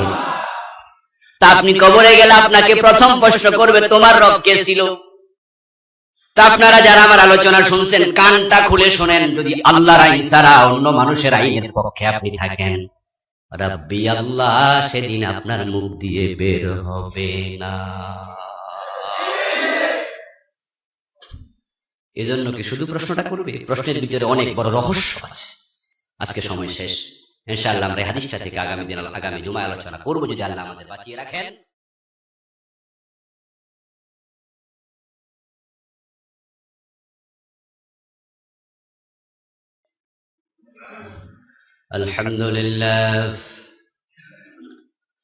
আলহামদুলিল্লাহ নাহমাদুহু ওয়া নাস্তাঈনুহু ওয়া নাস্তাগফিরুহ ونعوذ بالله من شرور أنفسنا ومن سيئات أعمالنا من يهده الله فلا مضل له ومن يضلل فلن تجد له وليا مرشدا ونشهد أن لا إله إلا الله وأن محمدا عبده ورسوله أما بعد فقد قال الله تعالى في كلامه المجيد أعوذ بالله من الشيطان الرجيم بسم الله الرحمن الرحيم إن الله وملائكته يصلون على النبي يا أيها الذين آمنوا صلوا عليه وسلموا تسليما اللهم صل على محمد وعلى آل محمد كما صليت على إبراهيم وعلى آل إبراهيم إنك حميد مجيد اللهم بارك على محمد وعلى آل محمد كما باركت على إبراهيم وعلى آل إبراهيم إنك حميد مجيد اللهم صل وسلم وبارك عليه মুআজ্জাজ মুহতারাম সম্মানিত মুসল্লিয়ানে কেরাম, আল্লাহ তাআলার পবিত্র দরবারে হাজারো কোটি শুকরিয়া জ্ঞাপন করছি যে মহান মনিব মেহেরবানি করে আমাদেরকে যথাসময়ে পবিত্র জুমার নামাজ পড়ার জন্য মসজিদে আসার তৌফিক দিয়েছেন, সুস্থ রেখেছেন। এজন্য আমরা আল্লাহ তাআলাকে শুকরিয়া জানাই, কৃতজ্ঞতা জানাই, কালিমাতু শুকর করি আলহামদুলিল্লাহ। দুরুদ ও সালাম বিশ্বনবী সাইয়্যিদুল মুরসালিন ইমামুনা কুদওয়াতুনা হাবিবুনা সানাদুনা তাবিবু কুলুবিনা মুহাম্মাদুর রাসূলুল্লাহ সাল্লাল্লাহু আলাইহি ওয়াসাল্লামের উপর সাহাবায়ে কেরাম ও শুহাদায়ে জামির আলা ইল্লিয়িন আল্লাহ তাআলার কাছে কামনা করছি। সম্মানিত ভাইরা, আমরা মৃত্যু নিয়ে কথা বলেছিলাম। আজকে ইনশাআল্লাহ আমরা মৃত্যুর কিছু সামান্য আলোচনা এবং তার পরবর্তী জীবন নিয়ে কথা বলব। ওয়ামা তাওফীকি ইল্লা বিল্লাহ। আমরা একটি বিখ্যাত হাদিস জানি, আল্লাহর নবী মুহাম্মদুর রাসূলুল্লাহ সাল্লাল্লাহু আলাইহি ওয়াসাল্লাম বলেছেন, ইযা মাতাল ইনসান ইনকাতা আনহু আমালুহু ইল্লা মিন সালাসা।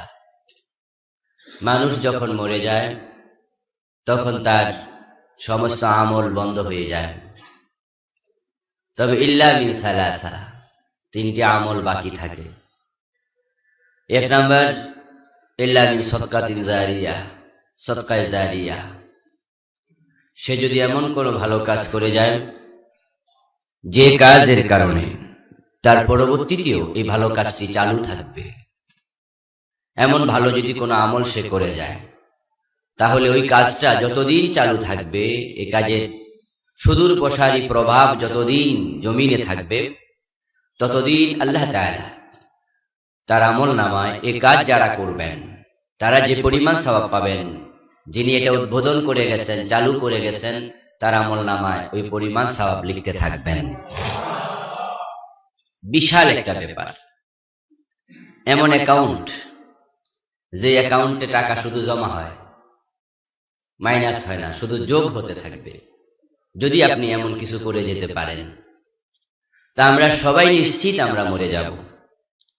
এই জন্য আমাদের সকলের এমন একটি কাজ করে যাওয়া উচিত, চেষ্টা করা উচিত, যেই কাজটা শুধু মানুষকে কল্যাণ দেবে, শুধু মানুষের উপকার করবে, যেই কাজটা দ্বীনের প্রসার এবং প্রসারে সাহায্য করবে, যেই কাজটা আল্লাহর ইবাদতে সহযোগিতা করবে। এই জাতীয় কাজ অনেক আছে। মাদ্রাসা বানানো, মসজিদ বানানো, ব্রিজ কালভার্ট বানানো, এভাবে আপনি আরো কত হরেক রকমের কাজ আছে যেগুলা জনকল্যাণকর এবং ইবাদতের সহায়ক। আপনার ইন্তেকালের পরে যেটা এই ভালো কাজে সাহায্য করে দিতে থাকবে। আমরা কেউ জানি না আমাদের নিজের আমল মুক্তির জন্য যথেষ্ট হয় কিনা। অনেকের আমল আছে শুধু রিয়ার কারণে, প্রদর্শনের ইচ্ছা, রিয়ার কারণে সব আমল বরবাদ হয়ে যাবে। শয়তান এত সূক্ষ্মভাবে কাজ করে যে আপনার ভিতরে, আপনার কাজের উদ্দেশ্যের ভিতরে একটু ফাঁক ঢুকাইয়া দেবে। যে আমি চমৎকার তেলাওয়াত করতে পারি, তাই মানুষ আমাকে ভালো কারি বলবে। আমি ভালো বলতে পারি, মানুষ আমাকে ভালো বক্তা বলবে। আমি অনেক বেশি নফল নামাজ পড়ি, মানুষ আমাকে মুত্তাকি বলবে, নামাজি বলবে। আমি ন্যায় বিচার করছি, মানুষ যেন আমি সুদখোর, আমি ঘুষখোর বলে না, আমাকে ন্যায় বিচারক বলে। কোটি কোটি টাকা আমি দান করছি, মানুষ যেন আমাকে দানশীল বলে। যদিও আপনি এটা সরাসরি এই চিন্তা মাথায় রেখে দান করছেন না, কিন্তু শয়তান আপনার চিন্তার ভিতরে এটা ঢুকিয়ে দেওয়ার জন্য বারবার চেষ্টা করছে। তাই আপনি চাচ্ছেন আপনি যে প্রতিদিন তাহাজ্জুদ পড়েন এটা কোনো না কোনো ভাবে যেন এলাকার কিছু মানুষ জেনে যায়, এবং এই জানার মাঝে আপনার একটা তৃপ্তি আপনি পাচ্ছেন। আপনি যে দান করছেন গোপনে করে যে পরিমাণ আনন্দ আপনি পান, দুই চারজন শুনে যদি আপনার দানের ব্যাপারে বলে যে ভালো তো, সে অনেক টাকা দান করে, মানুষ শুনলে আপনার কাছে তৃপ্তিটা আরো একটু বেশি হয়। এটা কিন্তু শয়তানেরই একটি কাজের প্রতিক্রিয়া। এই জন্য সে কার আমল কিভাবে নষ্ট করবে, তার কাজটাই শুধু এটা। এই জন্য আমাদের এমন কিছু করে যাওয়া উচিত যেটা চলমান থাকবে। যদি আমাদের নিয়তের গলতির কারণে, পদ্ধতির গলতির কারণে আল্লাহর কাছে সেটা মকবুল নাও হয়, যেন আমাদের ইন্তেকালের পরে সেটা অ্যাকাউন্টে জমা হতে থাকে। এমন একটা কাজ আমার মনে হয় প্রত্যেকটা মুমিনেরই করা উচিত। তাই যে কোনো ভালো কাজের সাথে নিজেকে সম্পৃক্ত রাখার চেষ্টা করবেন। আল্লাহ আমাদের তৌফিক দান করুক বলি আমিন। এটা হওয়া উচিত। আজকে জমিনে দেখবেন অধিকাংশ মানুষ লাইফ ইন্স্যুরেন্স করে। তো লাইফ ইন্স্যুরেন্স মানে জীবন বীমা। আসলে জীবনের তো কোনো মূল্য নেই, এটার কোনো ক্ষতিপূরণ দেয়া যায় না। তো জীবন বীমা মানুষ কেন করে? মানুষ ভাবে যে আমি যদি মরে যাই তাহলে আমার পরবর্তী প্রজন্ম, আমার সন্তানেরা, আমার স্ত্রী পরিবার, আমার মা বাবা যারা বেঁচে আছে, তারা যেন জীবন বীমার প্রতিষ্ঠান থেকে কিছুটা টাকা পায়। তো ঠিক ওটা দেখে ইসলামী শরিয়া মোতাবেক গবেষণা করে তাকাফুল বীমা আবিষ্কার করা হয়েছে। সহযোগিতামূলক বীমা, সেটাও সমাজে এখন চালু হচ্ছে। যে আপনি মরে যাবেন, 10 জন এই ফান্ডে টাকা দেবে, তাকাফুল করবে, একে অপরকে সহযোগিতা করবে, মৃত ব্যক্তিকে হেল্প করা হবে। তো আপনি মরে গেলেন, তো ইন্স্যুরেন্সের টাকা দিয়ে আপনার কি লাভ হলো? তখন আপনি ভাবেন আমার লাভ না হোক, আমার কলিজার টুকরা সন্তানরা তো ভালো থাকবে, আমার নিজের লাভ না হোক, আমার মা বাপ তো টাকাটা পাবে, আমার নিজের লাভ না হোক, আমার স্ত্রী তো পাবে। আপনার মৃত্যুর পরে যদি পরের জন্য আপনার এতটা চিন্তা থাকে, নিজের জন্য চিন্তাটা আরো একটু বেশি হওয়া দরকার আছে না নাই? এই জন্য ভাইয়েরা আমার, আমরা যেন সবাই এই জাতীয় একটি কাজ করে যাই, সদকায়ে জারিয়া দিন, এমন সদকায়ে জারিয়া যেটা জারি থাকবে। ইয়াতিম বাচ্চাকে দেখাশোনা করবেন, মানুষ করবেন, লেখাপড়া করাবেন। ওই ইয়াতিম যদি আপনার সহযোগিতা নিয়ে মানুষ হয়, গরিব যদি আপনার সহযোগিতা নিয়ে লেখাপড়া শিখে, সদকায়ে জারিয়া হয়ে যাবে। কারণ সে যদি আলেম হয়, মাদ্রাসার শিক্ষক হয়ে শত শত ছাত্রকে পড়াবে, তারা আবার শিক্ষক হয়ে আরেক দলকে পড়াবে, তারা আবার শিক্ষক হয়ে আরেক দলকে পড়াবে। মসজিদে ইমাম হলে আপনাদের সম্মুখে কোরআনের কথা বলবে, তার কথা শুনে আপনি আমল করবেন, আপনারটা শুনে আরেকজন আমল করবে, আপনারটা তারটা শুনে আরেকজন আমল করবে। যত লোক তার কথা শুনে কোরআনের দ্বীন ইসলামের আলো পাবে, আপনি কবরে থেকেও তার সওয়াব পেতে থাকবেন। তাই সদকায়ে জারিয়া যেখানে থাকে সেখানে বন্ধু সম্পৃক্ত হওয়া উচিত। তবে ঠিক তার বিপরীতেও ভাবতে হবে। কোরআনে কারীম আল্লাহ বলেছেন, ওয়ানাকতুবু মা কদ্দামু ওয়া আসারহুম ওয়া কুল্লা শাইইন আহসাইনাহু ফি ইমামিম মুবিন। সদকায়ে জারিয়ার ওয়াজটা আমাদের সমাজে বেশি। তাম দুনিয়ার কত বড় বড় ঘটনা বিশ্বনবীকে আল্লাহ দেখালেন মেরাজে নিয়ে। আল্লাহর হাবিব বলছেন, তবে কবরের মতো ভয়াবহ কোন জায়গা আমি আর কোন দিন কোথাও দেখি নাই। মা রাআইতু মানজারান কাত্তুন ইল্লা ওয়াল কবরু আফজা। আফজা ইসমে তাফযীল, সুপারলেটিভ ডিগ্রি। বাংলা অর্থ হলো অধিক ভয়াবহ, এতটা ভয়াবহ জায়গা কবরের মতো। আল্লাহ নবী বলছেন আমি আর কোথাও দেখি নাই। কবর হচ্ছে সবচেয়ে বেশি ভয়াবহ জায়গা। ইন্না হাযিহিল উম্মাহ তুবতালা ফি কুবুরিহা। আল্লাহ নবী বলছেন অন্য হাদিসে, ও মানুষেরা, তোমরা কবরে অত্যন্ত বড় বিপদে পড়ে যাবে। ফালাউলা আন তুদাফিনু লাদাউতুল্লাহ আন ইউসমিআকুম মিন আযাবিল কবরিল্লাযী ইয়াসমাউ মিনহু। আমার মন চায় আমি আল্লাহর কাছে দোয়া করি, খোদা আমার উম্মতকে জীবনে একবার হলেও জীবিত অবস্থায় কবরের আযাব দেখায়া দাও, যেমনি আমি জমিনের উপর থেকে কবরের ভিতরের আযাবটা দেখি, তাহলে আমার উম্মত গুলো ভালো হয়ে যাবে। কিন্তু আমি দোয়াটা পরক্ষণে আর করি না। এ কারণে যদি তোমরা কবরের আযাব একদিন দেখতে, আপনজন প্রিয়জনকে আর কোনোদিন কবর দিতে রাজি হতে না। এত ভয়াবহ জায়গা কবর, বিশ্বনবী বলছেন এমন দৃশ্য আর কোথাও তিনি দেখেন নাই। এই জন্য উনার সাহাবী হযরত উসমান যুন্নুরাইন রাদিয়াল্লাহু তাআলা আনহু, উনি জান্নাতের সুসংবাদ প্রাপ্ত ছিলেন। আল্লাহর নবীর প্রিয় জামাতা দুই মেয়ের স্বামী। হযরত রুকাইয়াকে তিনি বিয়ে করেছেন। তার ইন্তেকালের পরে হযরত উম্মে কুলসুমকে বিয়ে করলেন। উনার ইন্তেকাল হয়ে গেল আল্লাহর হাবিবের জীবদ্দশায়। হযরত উসমানকে রাসূল জড়ায়া ধরে বলেন, উসমান, যদি আমার দ্বিতীয় কোনো মেয়ে অবিবাহিতা থাকতো, আমি সেটাও তোমার কাছে বিয়ে দিতাম। আল্লাহর হাবিবের কত প্রিয় পাত্র ছিলেন। উসমানকে আল্লাহর হাবিব দুনিয়া থাকতে জান্নাতের খবর দিয়ে গেছেন। আশারায়ে মুবাশশারা তিনি একজন। ওই উসমানের ব্যাপারে বিশ্বনবী তাবুক যুদ্ধের দিন বলেছেন, উসমান অনেক বেশি দান করেছিল। আল্লাহর হাবিব উসমানের দান করা দিনারের ভিতরে এক হাত দিলেন, দিরহামের ভিতরে আরেক হাত দিলেন, দিয়ে দিনার দিরহাম গুলো উল্টাচ্ছেন আর বললেন, আমার উসমান আজকে তাবুকের যুদ্ধের জন্য এত বেশি দান করেছে, তার দানে আল্লাহ এত খুশি হলেন, কোনদিন উসমানের উপরে বেজার হবেন না। কত উসমানের সাহাবী, কত উচ্চ স্তরের সাহাবী। উনার গোলাম নাম ছিল হানি মাওলা উসমান রাদিয়াল্লাহু তাআলা আনহু, আন্নাহু قال ان عثمان بن عفان رضي الله تعالى عنه اذا وقف عند القبر بكى حتى يبل لحيته। এই উসমান রাদিয়াল্লাহু তাআলা আনহু যখন কবরের পাশ দিয়ে কোথাও যেতেন, কবরের পাশে তিনি দাঁড়াতেন, তখন কবরের দিকে তাকাইয়া এমন ভাবে কাঁদতেন, চোখের পানিতে দাড়ি ভিজে যেত।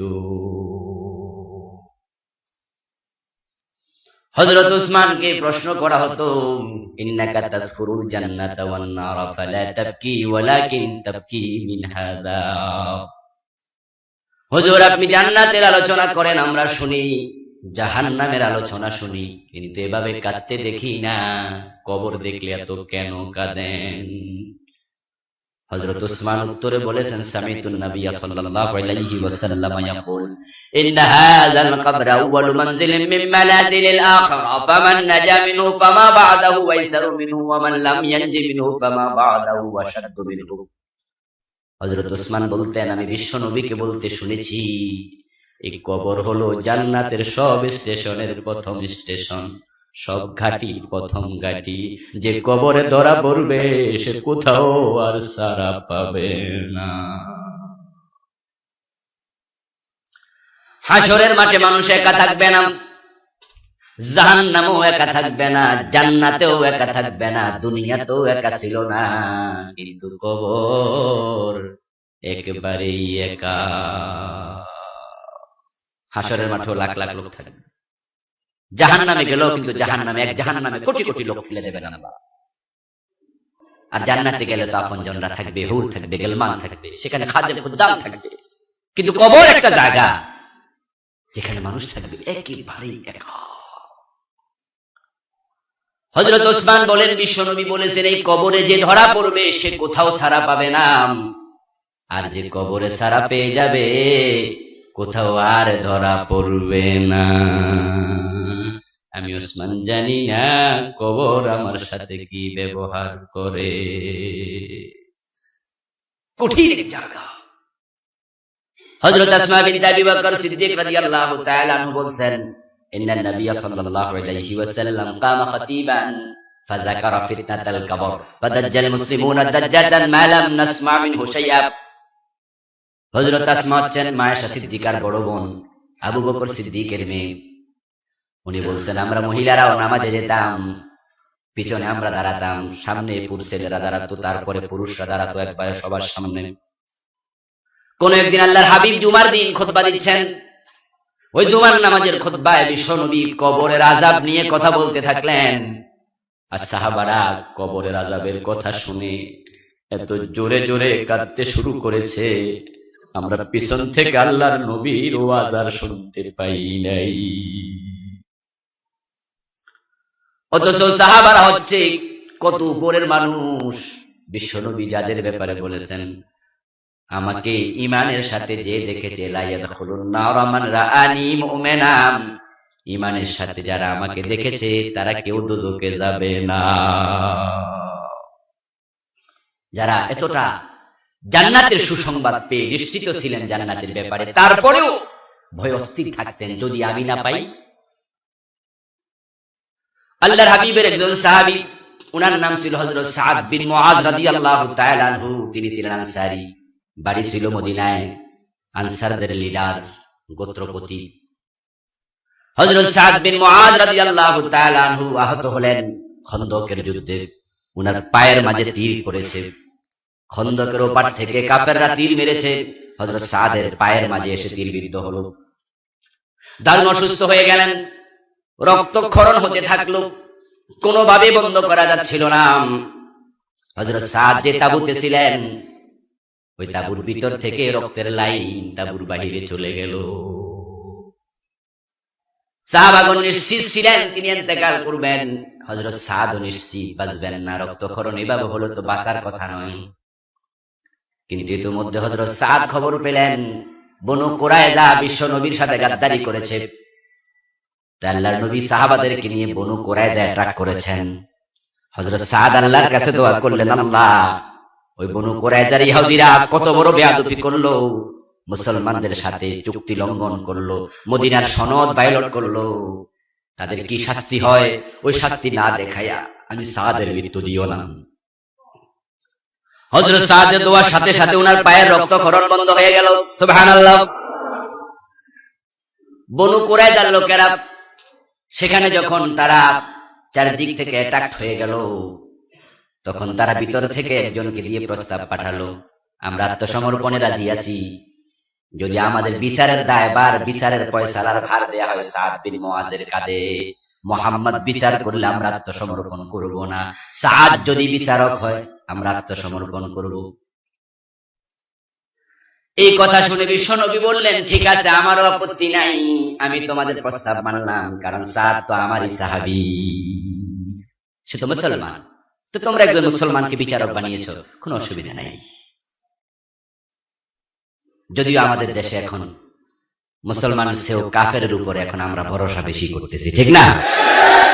এই জন্য দেখবেন যে প্রায় জায়গায় হিন্দু বিচারক, হিন্দু বড় বড় পোস্ট দেয়া হচ্ছে, দায়িত্বশীল পোস্টে হিন্দু বেশি। এখন মন্ত্রী মুসলমান, মন্ত্রীর পিএস হিন্দু, এভেলেবেল এমপির পিএস হিন্দু, মানে এখন কাফেরের উপর আমাদের ভরসা খুব বেড়ে যাচ্ছে।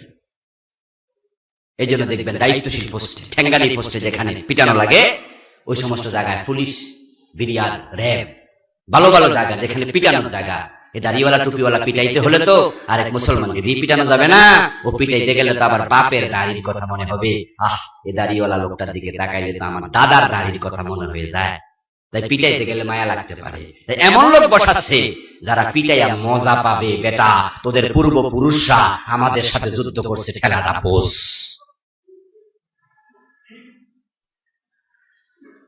বন্ধুরা আমার, এটা হচ্ছে ইমানের সাথে গাদ্দারি, মুসলমানের সাথে গাদ্দারি। তবে কদর, এই গাদ্দারির রেজাল্ট অতীত ভালো হয় নাই, ভবিষ্যতেও হবে না, এটাই সত্য। তবে সময় প্রমাণ করবে, হয়তো একটু সময় লাগতে পারে, তবে এটাই সত্য, এটাই ইতিহাসের বাস্তব রূঢ় সত্য, রূঢ় বাস্তবতা, অত্যন্ত কঠিন বাস্তবতা। কেউ পার পায় নাই আলেম ওলামাদের সাথে, ইসলামপন্থীদের সাথে গাদ্দারি করে সুতায় নাথায় ফাঁসি দিয়ে দিচ্ছে। ফাও ফাও মামলা ফাঁসি হচ্ছে, যে মামলায় বিচারকরাও আশ্চর্য, আইনবিদরা কয় যে 2-4-5 বছর জেল হইতে পারে, ওইটা তো ফাঁসি। আলেম আছে তো, কেমনে কেমনে ফাঁসি দেওয়া দরকার, মেরে ফেলতে হবে সোজা কথা, এটা না হয় ওইটা, ওইটা না হয় ওইটা।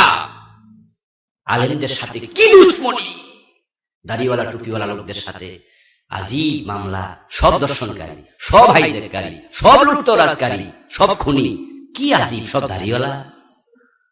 আর দাড়ি কাটেন না সব একবারে আল্লাহর ওলি, নাস্তিক পরিচয় দিচ্ছে দেশে, বামপন্থী পরিচয় দিচ্ছে। ওরা আজকে লাফায়া লাফায়া কথা বলে, আর আমরা টুপিওয়ালা দাড়িওয়ালা মানুষ মাথা নিচু করে লাখা লাগছে। কিন্তু তার বিপরীতে আছে গুনায়ে জারিয়া, ওই ওয়াজটা আমাদের সমাজে খুব একটা হয় না। গুনায়ে জারিয়া কোরআনে আল্লাহ বলেছেন, সদকায়ে জারিয়ার কথা হাদিসে রাসূল বলেছেন। গুরুত্বের দিক থেকে কোরআন আগে না হাদিস আগে? কোরআন আগে, কিন্তু ওয়াজ হচ্ছে হাদিসের। আমাদের দেশে পজিটিভ ওয়াজ মানুষ খুব পছন্দ করে, এই জন্যই বক্তারা মাহফিলে সুবহানাল্লাহর ওয়াজ করলে সব মুসল্লি খুশি, কিন্তু কঠিন ওয়াজ করলে যাদের গায়ে পড়ে তারা বেজার হয়ে যায়, ঠিক কিনা? তাই পাবলিকের বেজার কইরা কি লাভ? খুশি করলে তো মজা, বলবো যে হুজুর একখান পাইছি। তাই পজিটিভ ওয়াজ সবাই পছন্দ করছে, নেগেটিভ ওয়াজ ছেড়ে দেওয়া হয়েছে। অথচ কোরআন আল্লাহ নাজিল করেছেন লিতুনযিরা বিহি কওমান মা উনযিরা আবাউহুম ফাহুম গাফিলুন।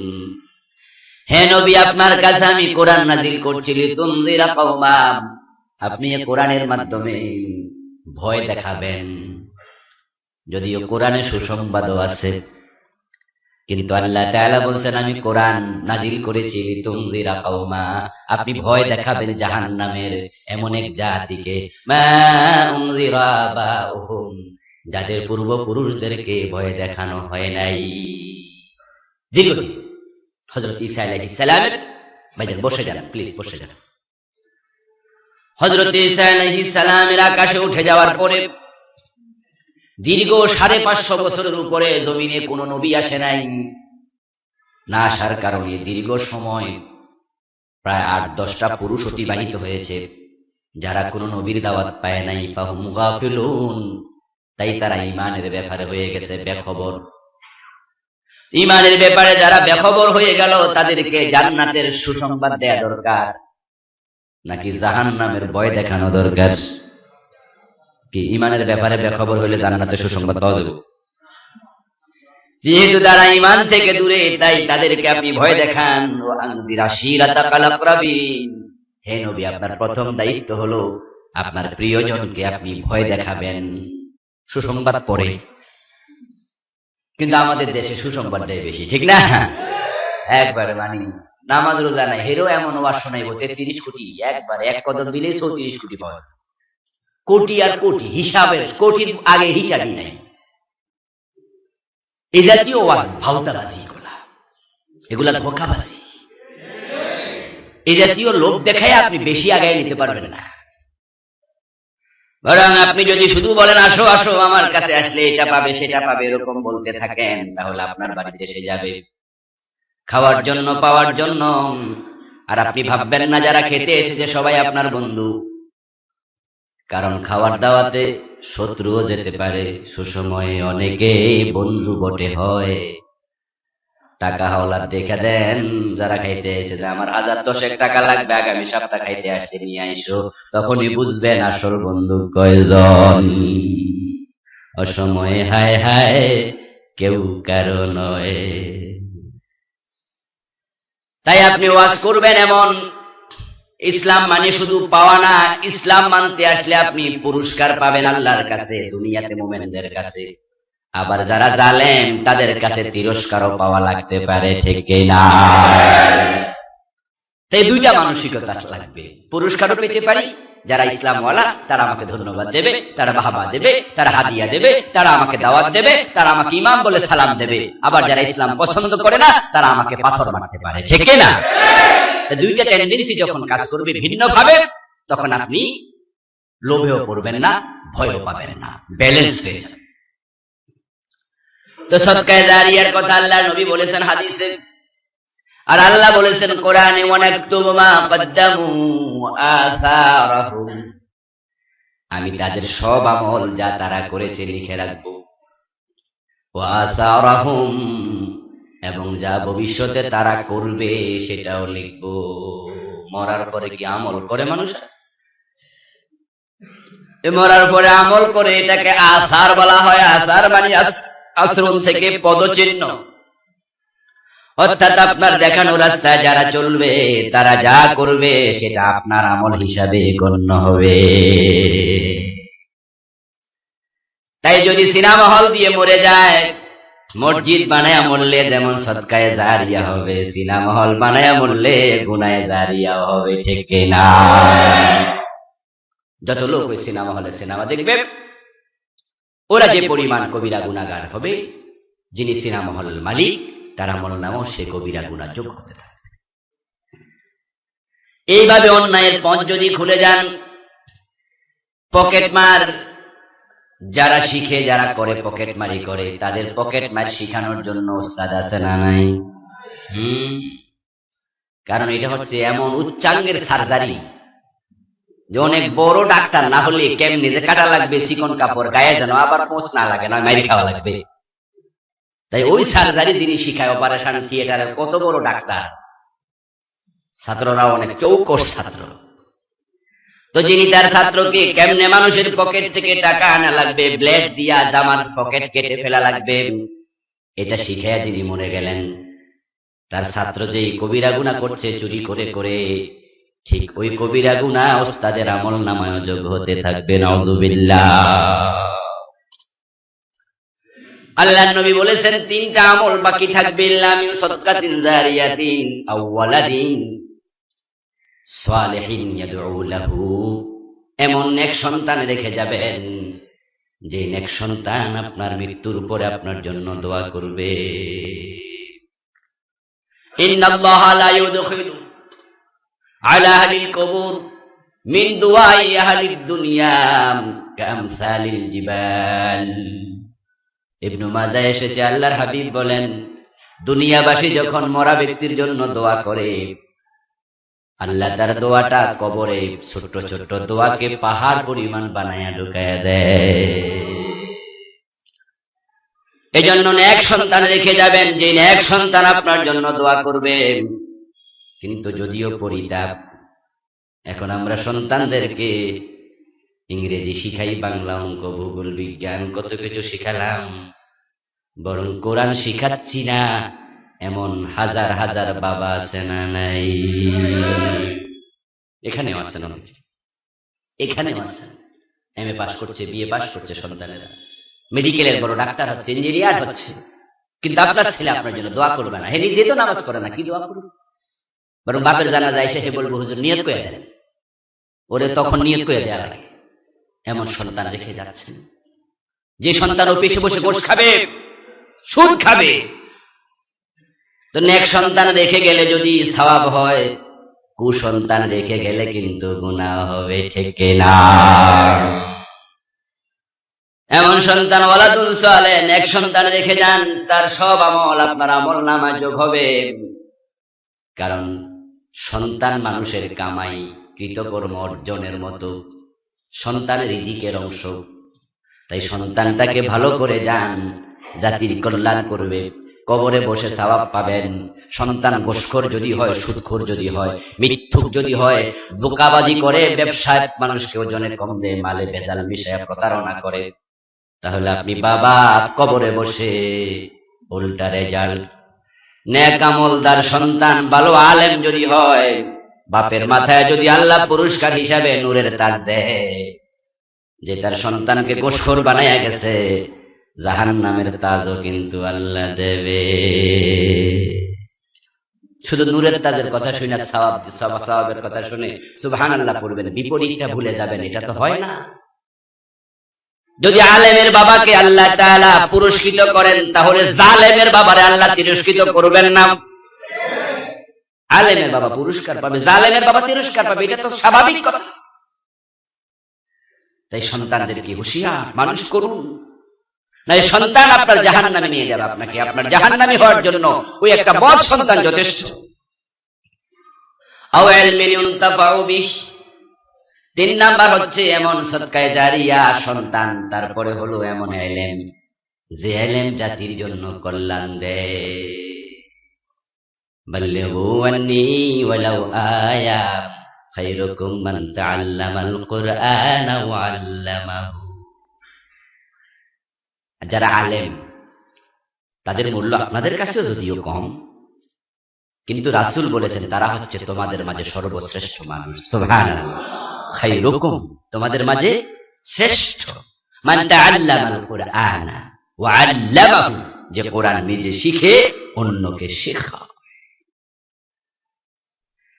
এখন বন্ধু, আপনি যদি কাউকে কোরআন শিখে মরে যান, যে কোরআন পড়বে সে প্রতি অক্ষরে কমপক্ষে 10 নেকি পাবে। ঠিক যত নেকি সে পাবে, আপনি কবরে বসে ওই পরিমাণ নেকি পেতে থাকবেন। সে যাকে শিখাবে সে নেকি পাবে, সেটাও আপনার আমলনামায় যোগ হতে থাকবে। ডেস্টিনির মতো। কি ডেস্টিনির নাম শুনছিলেন না? ডাইন হাত আছে, বাম হাত আছে, ঠ্যাং আছে, মাথা আছে, গোড়া আছে। উপরে বসে ডায়মন্ড হবে, পিএইচডি। আমি কই পিএইচডি, কই না না পিএইচডি। ওইটা আবার কোনটা? ও ভাই আমার, নিচ থেকে যত লোক নাকি টাকা জমা দেবে উপরে বৈশা পার্সেন্টেজ পেয়ে যায়। আমি জানি না কেমন আবিষ্কার করছে, বুদ্ধি করতে পাইছে। গত 2 দিন আগে এক মাহফিলে, কালকের আগের দিনের আগের দিন, কালকের আগের দিন মানে হলো 2 দিন আগে, আপনার গাজীপুরে একটা মাহফিলে প্রধান অতিথি দেখি। আমার সে এক বেশ জুনিয়র, সে পরিচয় দিল সে 96 এসএসসি, আমি 90 পাইনি। সে একবারে 60 লাখ টাকা দাম প্রায় গাড়িটা, এর নিচে হবে না, এরকম দামি এক গাড়ি নিয়ে আসছে। প্রধান অতিথি মাহফিলের, আমি প্রধান বক্তা, আমার আগে দিয়ে একটু কথা বলবে, তখন পরিচয় করবে। আমার কাছে ঘরে বসে বলল যে হুজুর, আমি ওই যে ডেস্টিনি আছে না, ওইটার আমি ডায়মন্ড ছিলাম, এখন নাই। এই বিশাল গাড়ি মানে অনেক টাকা পেয়ে গেছে সেখানে বসে। এই বুদ্ধি আবিষ্কার করে বন্ধু উপরে বৈশা নিচের টাকা পেয়ে যায়। তো দুনিয়ার মানুষ যদি দুনিয়ার জীবনকে চাকচক্যপূর্ণ করার জন্য এতটা বুদ্ধি থিওরি আবিষ্কার করে, আল্লাহর নবী পথ দেখায়া গেলেন, তুমি এমন কিছু ভালো ইলম অন্যকে শিখায়া যাও, তাহলে ঠিক তোমার আমল নামায় মরার পরেও যোগ হতে থাকবে। কি বিশাল সুযোগ আমরা পেলাম। এই জন্যই আলেম হওয়া দরকার। সন্তানকে আলেম বানান, নিজে আলেম হন, অন্যকে কোরআন শিখান। বেতন হয়তো কম পাবেন, দুনিয়াতে মানুষের কাছে সম্মান হয়তো কম পাবেন, কিন্তু আমরা তো বিশ্বাস করি এ দুনিয়ার জীবন শেষ। এই বিষয়গুলো মাথায় রাখুন। দুনিয়ামুখী হয়ে লাভ নেই। আল্লাহর নবী বলেছেন, একজন মানুষের উদাহরণ মাসালু ইবনে আদম ওয়া মালিহি ওয়া ওয়ালাদিহি ওয়া আমালিহি কামাসালি রাজুলিন লাহু সালাসাতু ইখওয়া। একজন মানুষের সম্পদ, তার পরিবার পরিজন, তার আহাল এবং তার আমল, এই 3টা সঙ্গী হচ্ছে 3 ভাইয়ের মতো। কাল আহাদুহুম, এক ভাই লক্ষ্য করে বলল আরেক ভাইকে, আনা মাআকা হায়াতাকা ফাইজা মিতা লাস্তু মিনকা ওয়া লাস্তা মিন্নি।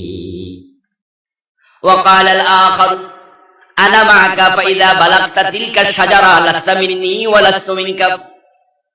ওয়া ক্বালা আল-আখার আনা মাআকা হাইয়াও ওয়া মাইয়িতা। এক ভাই বলতেছে, আমি তোমার সঙ্গী, তবে যদি মরে যাও তুমিও আমার না, আমিও তোমার না। সেটা হলো সম্পদ। আপনি মরে যাবেন, সাথে সাথে হাতের ঘড়ি খুলে নেবে, পকেটের মোবাইল নিয়ে যাবে, ঠিক না? মহিলাদের নাকের স্বর্ণ, কানের স্বর্ণ, গলার স্বর্ণ আপনজনরা খুলে নিয়ে যায়।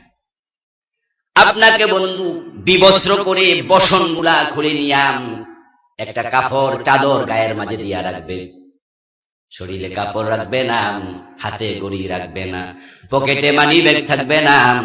আপনি হয়ে যাবেন সম্পদহীন, কপরদকহীন, একবারে মায়ের পেট থেকে আসা মানুষটার মতো, একবারেই আপনি গরিব, কিছুই নাই আপনার। কোটি কোটি টাকা আছে, বাড়ি আছে, গাড়ি আছে, কিন্তু আপনার কিচ্ছু নাই। কাপড়ের কাপড়ে পকেট থাকে না, ঠিক রিকশাওয়ালা, পথের ফকির কাঙ্গাল, সে যেমন কপট দক্ষিণ। আপনি হাজার বিলিয়ন কোটি কোটি টাকার মালিক, বিলিয়ন ট্রিলিয়ন ডলারের মালিক, তাম দুনিয়ার অর্ধেকটা আপনার, মরে যাবেন সাথে সাথে সব অন্যের। এটা হলো সম্পদের সাথে আমাদের সম্পর্ক, খুব স্থিরস্থায়ী সম্পর্ক, ঠিক না? এতটা ক্ষণস্থায়ী ঠিক হতে পারে, এখন মরলে এখনই আপনার কিছু নেই, সব শেষ। কিন্তু করে গেলেন সুদ খাইয়া, ঘুষ খাইয়া, অন্যায় অনাচার করে। কার জন্য? কার জন্য করলেন? হায়রে মানুষ, হুঁশ যদি না হয় তাহলে মানুষ হবেন কেমনে? হালাল ভাবে টাকা আসলে আপত্তি নেই, কারণ হালাল টাকা ভালো কাজে খরচ করলে এখানেও আবার সদকায়ে জারিয়া হবে, ঠিক না? কিন্তু চুরি করে কোরবান দিয়েন না। গরু যতই মোটা হোক, যদি চুরি করে কোরবান দেন, সওয়াব হবে কত মোটা? ঠিক সুদের টাকা, ঘোষের টাকা মসজিদে দিয়া সুবহানাল্লাহ মারহাবা, কোনো লাভ নাই। বরং আপনার হারাম টাকা দিয়া মসজিদের টাইলস কেনার কারণে, ইট বালি কেনার কারণে ওই মসজিদের জায়গাটা অপবিত্র হয়ে গেছে। ওই টাইলসে সেজদা করলে আর নামাজ কবুল হবে না। আপনি দিনের উপকার করেন নাই, হারাম টাকা মসজিদে দিয়ে দিনের ক্ষতি করলেন, নামাজির নামাজ নষ্ট করেছেন। কারণ আমরা জানি নামাজে 13টা ফরজ আছে, তার মাঝে একটা আছে জাগা পাক। 1 নম্বরে শরীর পাক, 2 নম্বরে কাপড় পাক, 3 নম্বরে নামাজের জাগা পাক। যদি আপনার হারাম টাকা দিয়া লুঙ্গি কিনেন, হারাম টাকা দিয়া, সুদের টাকা, ঘোষের টাকা, পরের হক নষ্ট করা টাকা, ওটা দিয়ে যদি আপনি পায়জামা প্যান্ট কিনেন, জামা কিনেন, ওইটা গায়ে দিয়ে নামাজ পড়লে কি নামাজ হয়? নো। মান ইশতারা সাওবান বিআশারাতি দারাহিম ফীহি দিরহামু হারামিন লাম ইয়াকবালিল্লাহু লাহু সালাতাহু মা দামা আলাইহি। বিশ্বনবী স্পষ্ট বলেছেন, যদি 100 টাকা 500 টাকা দিয়ে কাপড় কিনো, 1 টাকাও হারাম থাকে ওই কাপড়ে, যতই নামাজ পড়ো ওই কাপড় পরে 1 রাকাতও আর কবুল হবে না। ইন্নাল্লাহা তাইয়্যিবুন লা ইয়াকবালু ইল্লা তাইয়্যিবা। আল্লাহ নিজে পবিত্র, অপবিত্র জিনিস তিনি গ্রহণ করেন না। হারাম টাকা দিয়ে কাপড় কিনলে যদি কাপড়টা অপবিত্র হয়ে যায়, ওই সুদের টাকা, ঘোষের টাকা, হারাম টাকা দিয়ে টাইলস কিনলে জায়গাটা কি অপবিত্র হয়ে যায় নাই? এটা তো পানি দিয়ে ধুইলে আর পবিত্র হবে না। এজন্য আপনি হারাম খরচ করলেন, লাভ নাই। হ্যাঁ, হালাল ভাবে যদি আসে তাহলে আপনি সদকায়ে জারিয়ার কাজ করুন, ভালো ভালো কাজ করুন, সন্তানের জন্য রেখে যান। সম্পদের সাথে মানুষের সম্পর্ক বড়ই ক্ষণস্থায়ী। 2 নাম্বার হচ্ছে তার পরিবার পরিজন। ফাইদা বালাগতা তিলকা শাজারা লাস্তু মিনকা ওয়া লাস্তা মিন্নি। পরিজন আপনার সাথে থাকবে মরার পরেও। কতক্ষণ? কবর পর্যন্ত। যখন ওই কবর পর্যন্ত পৌঁছে যাবেন, দেখবেন বন্ধু সবাই উপরে দাঁড়ানো, সাথে নেমেছে মাত্র 2 জন বা 3 জন। 2 মিনিট 5 মিনিট পরে উঠে যাবে লাফ দিয়ে একজন, সাথে থাকবে আর 2 জন। কিছুক্ষণ পরে উঠে যাবে আরেকজন, সাথে থাকবে একজন। কিছুক্ষণ পরে দেখবেন আপনি একা, অন্ধকার কবরে আর কেউ নেই। প্রচন্ড শীতের মাঝে লেপ নাই, বালিশ নাই, কম্বল নাই, ওই ঠান্ডা মাটিতে শোয়া রেখে আসবে। যদি বর্ষাকাল হয়, কত কবরে পানি ওঠে, ওই পানির মাঝে ডুবাইয়া দিয়ে আসবে।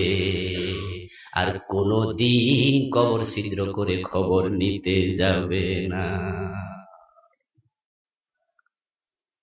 এই জন্য পরিবার পরিজন আপনার পর হয়ে যাবে। ইয়াউমা ইয়াফিরুল মারউ মিন আখিহি ওয়া উম্মিহি ওয়া আবিহি ওয়া সাহিবাতিহি ওয়া বানিহি। এই যে পর হলো, জান্নাতি যদি হন তাহলে আপন হবে জান্নাতে, আর কপালে জান্নাত যদি না থাকে, কিয়ামতের মাঠে বাবার সাথে দেখা হয়ে যাবে, বাবা পালিয়ে যাবে। ছেলের সাথে দেখা হয়ে যাবে, ছেলে পালিয়ে যাবে। স্ত্রীর সাথে দেখা হয়ে যাবে, স্ত্রীও পালিয়ে যাবে। কেমন আছো প্রশ্নটুকু কেউ কাউকে করবে না। ও আমার বন্ধুগণ, দেখুন না আপনি মরে এখন অন্য মরা লোকের দিকে খেয়াল করে নিজের ব্যাপারে শিক্ষা নিন। মৃত্যুর পরে কতটা আপন হন না পর হন দেখেন। আপনার স্ত্রীও আপনার লাশ একা একা রাত্রে পাহারা দেয় না, রাজি হবে না, ভয় লাগে। মা সন্তান তার কলিজার টুকরা, মাকে যদি বলে আপনি আপনার সন্তানকে পাহারা দেন, মাও রাজি হয় না, একা একা ভয় লাগে। সন্তান রাজি হয় না, বাবা রাজি হয় না, স্ত্রী রাজি হয় না, কেউ রাজি হয় না একা পাহারা দেবে। বরং আমরা এটাও দেখি, মাটি দিয়ে এসেছে বাড়ি থেকে 2 কিলোমিটার দূরে, তারপরেও 7 দিন বাতি নিবায় না, মোমবাতি জ্বালায় রাখে, কারেন্টের লাইট লাগায় রাখে। রাতে নাকি সবাই ভয় করে, ভয় করে আপনাকে। কে আপনি? চোর, ডাকাত, শত্রু, বাঘ না বল্লুক? আপনাকে ভয় করছে কারণটা কি? এর মানে যেই মাত্র আপনি মরে যাবেন তখন তাদের সাথে আপনার কোনো সম্পর্ক আর থাকছে না। এরপর 3য় নাম্বার সে বলছে আনা মাকা হায়াতান ওয়া মাইয়াতান হাইয়াও ওয়া মাইয়াতাম। সেটা হলো আপনার আমল। আপনার আমল, আপনার আমল সবচেয়ে আপন। আপনার জীবিত কালেও সাথে ছিল, কবরেও আপনার সঙ্গী হবে। এই জন্য কোন জনকে প্রাধান্য দেয়া দরকার? প্রথম 2 জনকে না শেষ জনকে? বন্ধু আমার চলে যাওয়া লাগবে। ওমিন ওয়ারাইহিম বারযাখুন ইলা ইয়াউমিন ইউবাসুন। মৃত্যুর পরে আরেকটা জীবন শুরু হবে, যে জীবনটার শুরু আছে আর কোনদিন শেষ নাই। সেটাকে বলা হয় আলমে বারযাখ, পরকালের জগৎ।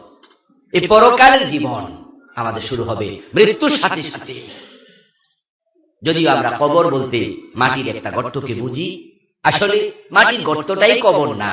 কারো কবর তো বাঘের পেট, কারো কবর মাছের পেট, কারো কবর দুনিয়ার পৃষ্ঠদেশ। যেমন যারা হিন্দু, তাদের মৃত্যুর পরে তাদের লাশটাকে জ্বালায়া ছাই করে ফেলা হয়, বাতাসে ছাইগুলা উড়িয়ে নিয়ে যায়, তার ছাই জমিনের পিঠের সাথে মিশে থাকে, তাহলে টোটাল জমিনের পৃষ্ঠদেশ তার কবরে পরিণত হয়ে যায়। আল্লাহ তাআলা মানুষের মৃত্যুর পরে হাসরের মাঠে উত্থিত করার আগ পর্যন্ত তার যে জীবনটা দেবেন, ওয়ামিন ওয়ারাইহিম বারযাখুন ইলা ইয়াউমিন ইউবাসুন, পুনরুত্থিত হওয়ার আগ পর্যন্ত এটা বরজখী জীবন। বরজখ মানে অন্তরায়, অর্থাৎ আপনি তখন গোপন থাকবেন, অন্তরায় থাকবেন, আপনি অন্তরীণ হয়ে থাকবেন, আপনাকে কেউ দেখবে না। এই কবরের জগৎটা এটা অদৃশ্য একটি জগৎ। আল্লাহর নবী সাল্লাল্লাহু আলাইহি ওয়াসাল্লাম বলেছেন, দৃশ্যমান জগতের শাস্তি এর তুলনায় অদৃশ্য জগতের শাস্তি অনেক বেশি কঠিন। মা রাআইতু মানজারান কাত্তুন ইল্লা ওয়াল কবরু আফজাউ মিনহু। বিশ্বনবী বলছেন, আল্লাহর হাবিব মেরাজে জান্নাত দেখেছেন, জাহান্নাম দেখেছেন, জাবারুত দেখেছেন, মালাকুত দেখেছেন। কারণ আমরা আজকে মুসলমানের দেশের লোক হলেও, নিজের বাবা দাদা মুসলমান হলেও আজকে আমরা কাফেরদের হাতের পুতুলে পরিণত হয়েছি, ঠিক কিনা? তাই ওই যে শুনছেন না, মাটি দিয়ে বানাইছো পুতুল, যেমনে নাচাও তেমনে নাচে, পুতুলের কি দোষ? এই জাতীয় যারা আপনার গান বানাইছিল, তাই আজকের অবস্থাটা এমন হচ্ছে যে যেমনে নাচায় ওইভাবে নাচছে। তবে নাচানাচি বেশি দিন থাকে না, থাকে নাই, কারোই থাকে নাই। আপনারা কোরআন পড়ুন, হাদিস পড়ুন, ইসলামের ইতিহাস পড়ুন, দিব্যি চোখে দেখবেন ফিরাউন, নমরুদ, আব্রাহা, ইয়াজিদ। আপনারা ইতিহাস পড়েন না, সে হালাকু খান, ইতিহাস পড়লেই দেখবেন জীবন্ত ছবি এগুলা। তবে সাময়িক কিছুটা পরীক্ষা দেয়া লাগতে পারে, কারণ কোরআন তো আমাদের না, কোরআন কার? আল্লাহ। যারা কোরআনের পক্ষের লোক, কোরআনের কথা বলে, এটাই তাদের অপরাধ, আর কোন অপরাধ নাই। কিন্তু এখন ব্যাপার হলো, এটা কি কওয়া যায়? তাই অন্য অপরাধ দেয়া লাগবে। নবী মুহাম্মদ সাল্লাল্লাহু আলাইহি ওয়াসাল্লাম, তুমি আল্লাহর কথা কেন বলো? এই জন্য তোমাকে আমরা পাগল বলছি, এটা কয় না, কয় যে সমাজে বিশৃঙ্খলা তৈরি করতেছে। আল্লাহর নবী নাকি সমাজে আইসা বিশৃঙ্খলা তৈরি করছে, এই জন্য ওনাকে মক্কায় থাকতে দেওয়া হবে না। আবার মদিনায় চলে যাবে, যাক না, আপদ পার হোক, না, ওখানে গিয়ে আবার বিশৃঙ্খলা করবে, তাই পালাতেও দেওয়া হবে না। যদি ওনাকে হত্যা করতে পারো তাহলে 100 লালট দেয়া হবে। তাহলে প্রমাণ হলো দারুন নাদওয়া তৎকালীন আরব বিশ্বের সংসদ ভবন, যেখানে আইন পাশ করা হতো। বাংলাদেশের আমাদের সংসদ, আমেরিকার হোয়াইট হাউস, ব্রিটেনের 10 নং ডাইনিং স্ট্রিট, তৎকালীন আরবের দারুন নাদওয়া একই সিস্টেমে আইনের ঘর, যেখানে আইন বানানো হতো। ওখানে বসে সিদ্ধান্ত নিল তাকে জীবিত অথবা মৃত ধরে নিয়ে আসো, 100 লালট। তৎকালীন যুগে 100 লালট মানে আজকের 100 পাজারো, অনেক দামি জিনিস তৎকালীন যুগে। প্রমাণ হয়ে গেল তামাম আরবে মুহাম্মদের মতো খারাপ মানুষ আর নাই, নাউজুবিল্লাহ। তাই তাকে ধরার জন্য লোকজন দৌড়াদৌড়ি শুরু করছে, পাও কোথায় ধরে ফেল। আর উনি সাহায্যকারী কাউকে পাইলেন না।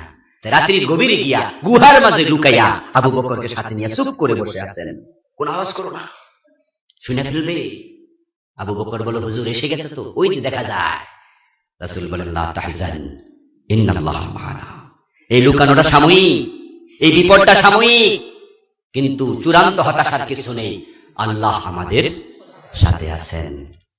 তো আল্লাহর নবীর মুখের হাদিসকে, মুখের কথাকে মানুষ বলে হাদিস, কিন্তু এটা হাদিস না, এটা কোরআনের আয়াত, লা তাহজান ইন্নাল্লাহ মা'ানা। তাহলে বোঝা গেল রাসূলের হাদিসটাকে আল্লাহর কাছে রাসূলের কথাটা এত মজা লাগছে যে আল্লাহ বলছে, মুহাম্মদ ঠিক বলেছো, ঠিক বলেছো, তোমাদের সাথে তো আমি আল্লাহ আছি। সুতরাং রাসূলের মুখের কথাটাকে আল্লাহ কোরআনের আয়াত বানায় নাযিল করে দিয়েছেন। আপনাদের কি শিক্ষা দিচ্ছেন, আমাদেরকে আল্লাহ বুঝাচ্ছেন, লা তাহজান ইন্নাল্লাহ মা'ানা, তোমাদের সাথে আমি আল্লাহ আছি। তো বিশ্বনবীকেও দাঁত দেয়া লাগছে, তোমাদেরও দেয়া লাগবে। বিশ্বনবীকে পলানো লাগছে, তোমাদেরও পালানো লাগতে পারে। বিশ্বনবীকে বিপদে পড়া লেগেছে, তোমাদেরও লাগতে পারে। বিশ্বনবীর আপন চাচা কলিজা দিয়েছেন আমির হামজা, তোমারও দেয়া লাগতে পারে। আপন নাতি মাথা দিয়েছেন, তোমারও দেয়া লাগতে পারে। তবে লা তাহজান ইন্নাল্লাহ মা'ানা, চূড়ান্ত ফলাফল তোমাদের পক্ষে হবে, তোমাদের পক্ষে হবে। ইমাম মাহদী আসবেন, হযরত ঈসা আকাশ থেকে নামবেন, দিনের বিজয় হবে, আজ হোক আর কাল হোক ইনশাআল্লাহ। তাম দুনিয়াতে ইহুদি থাকবে না, খ্রিস্টান সভ্যতা থাকবে না, ভারতের এই বড় বড় কথা উক্তি থাকবে না, ধর্মভক্তিগুলো সব মেসাকার হয়ে যাবে, দিনেরই বিজয় হবে। তা আমরা হয়তো তার ফাউন্ডেশন তৈরি করা শুরু করেছি। বিল্ডিং দাঁড়াবে নিশ্চিত, এবং সে বিল্ডিং পরিপূর্ণতা লাভ করবে, চকচক করবে, তার পেন্ডিং হয়ে যাবে, পূর্ণ বিল্ডিং দাঁড়াবে, কোনো সন্দেহ নাই। তবে হয়তো তার কাজটা আমরা শুরু করেছি। এই কাজ করতে করতে আমরা হয়তো মরে যাব, আর আমাদের পরবর্তী প্রজন্ম এসে বিল্ডিংকে পূর্ণতা দেবে ইনশাআল্লাহ। ভাইরা আমার, বলতেছিলাম কোথায় জেনেছিলাম, হযরত সাদ বিন মুআযের বিচার, উনি বিচারক হবেন। আল্লাহর হাবিব সাল্লাল্লাহু আলাইহি সাল্লাম পাঠালেন, সাদকে নিয়ে আসো। হযরত সাদ অসুস্থ, উনাকে নিয়ে আসা হলো, ওটে করে চড়ায়া বললেন, কুমু ইলা সাইয়্যিদিকুম, তোমাদের নেতা সাদ, তাকে একটু কষ্ট দিও না, সুন্দর করে উটের পিঠ থেকে নামাও, তিনি অসুস্থ, পায়ে ওনার ব্যথা। হযরত সাদকে নামানো হলো, তিনি বিচারক হলেন, বিচার করলেন। হযরত সাদের বিচারের পরে আল্লাহর নবী বলতেছেন, সাদ, তার আগে বলি, ইহুদিরা হযরত সাদকে বিচারক কেন মানলো? কারণ হলো, ইসলাম গ্রহণের আগে যখন মক্কায় রাসূল ছিলেন, হযরত সাদ তো মদিনার মানুষ, ওই বনু কুরাইজা গোত্রের সাথে হযরত সাদের বন্ধুত্ব ছিল। তাই তারা ভেবেছে ওই বন্ধুত্বের খাতিরে বিচারটা একটু নরম হবে, যেমন আমাদের দেশে হচ্ছে আর কি, ঠিক না? আপন জনরা হত্যা করলে অসুবিধা নাই, আর অন্য জোরে কাশ দিল, শব্দ দূষণ 5 বছর জেলে দিয়ে দাও। যে এত জোরে কাশ দেখেন, স্বাধীন দেশে এত জোরে কাশ দিয়া বাতাস দূষিত করবে, তার জেলই হওয়া উচিত। অন্যরা ঠিক বলেছেন, এই লোকের জেল হবে না তো কার হবে? আবার আরেকজনে মানুষ খুন করে ফেলতেছে, 100 দর্শন করে লাভ দিচ্ছে, হাতে গুলি, পিস্তল উঁচিয়ে হাঁটতেছে, গুলি করতেছে। ওরা হচ্ছে জাতির বন্ধু, মানবতার বন্ধু, আর আপনি জোরে কাজ দিচ্ছেন, মানবতার দুশমন হয়ে গেছেন। তারা ভেবেছিল হযরত সাদ বুঝি তাদের পক্ষে রায় দেবে, কিন্তু বন্ধু না না না, ইমানদার সে কারো পক্ষ বুঝে না, বিপক্ষ বুঝে না। হযরত ওমর নিজের ছেলেকেও মদ খাওয়ার কারণে 80 বেত দিয়েছেন, ছাড় দেন নাই। যা পাওয়ার তাই হবে, যা হওয়ার তাই হবে, এখানে কোনো পার্সোনালিটি হবে না, এদিক সেদিক নাই, বিচার বিচার, আদালত আদালত। নেই, বিচার। হযরত সাদ ফয়সালা দিয়ে দিলেন। দেওয়ার পরে তিনি বললেন, যারা সেখানে যুদ্ধের জন্য প্রস্তুতি নিয়েছিল আমাদের বিরুদ্ধে, সকল যুবক যোদ্ধাকে হত্যা করা হোক। যারা যুদ্ধ করবে না, নারী এবং ছোট ছোট বাচ্চা এবং বুড়ো মানুষ, তাদেরকে দাস দাসী বানিয়ে রাখা হোক, হত্যা করা দরকার নাই, বাড়িতে কাজ দাও, খাবার দাও। আল্লাহর হাবিব রায়টা দেওয়ার সাথে সাথে বললেন, সাদ, কিছুক্ষণ আগে জিবরিল এসে আমার কাছে এই রায়টা শোনায়া গিয়েছে। কত উঁচু মানের সাহাবী হযরত সাদ। কিন্তু হযরত জাবের ইবনে আব্দুল্লাহ রাদিয়াল্লাহু তাআলা আনহু বলছেন, সাদ ইন্তেকাল করলেন, উনি আবার বিচার শেষ করে বাড়িতে আসলেন, আবার ওনার পা থেকে রক্ত বের হতে থাকলো। উনি শহীদ হয়ে গেলেন কয়েকদিন পরে। ওনার জানাজার নামাজে আল্লাহর হাবিব গেলেন। হযরত জাবের বলেন, ওনার জানাজার নামাজ শেষ হলো, উনি শহীদ হলেন।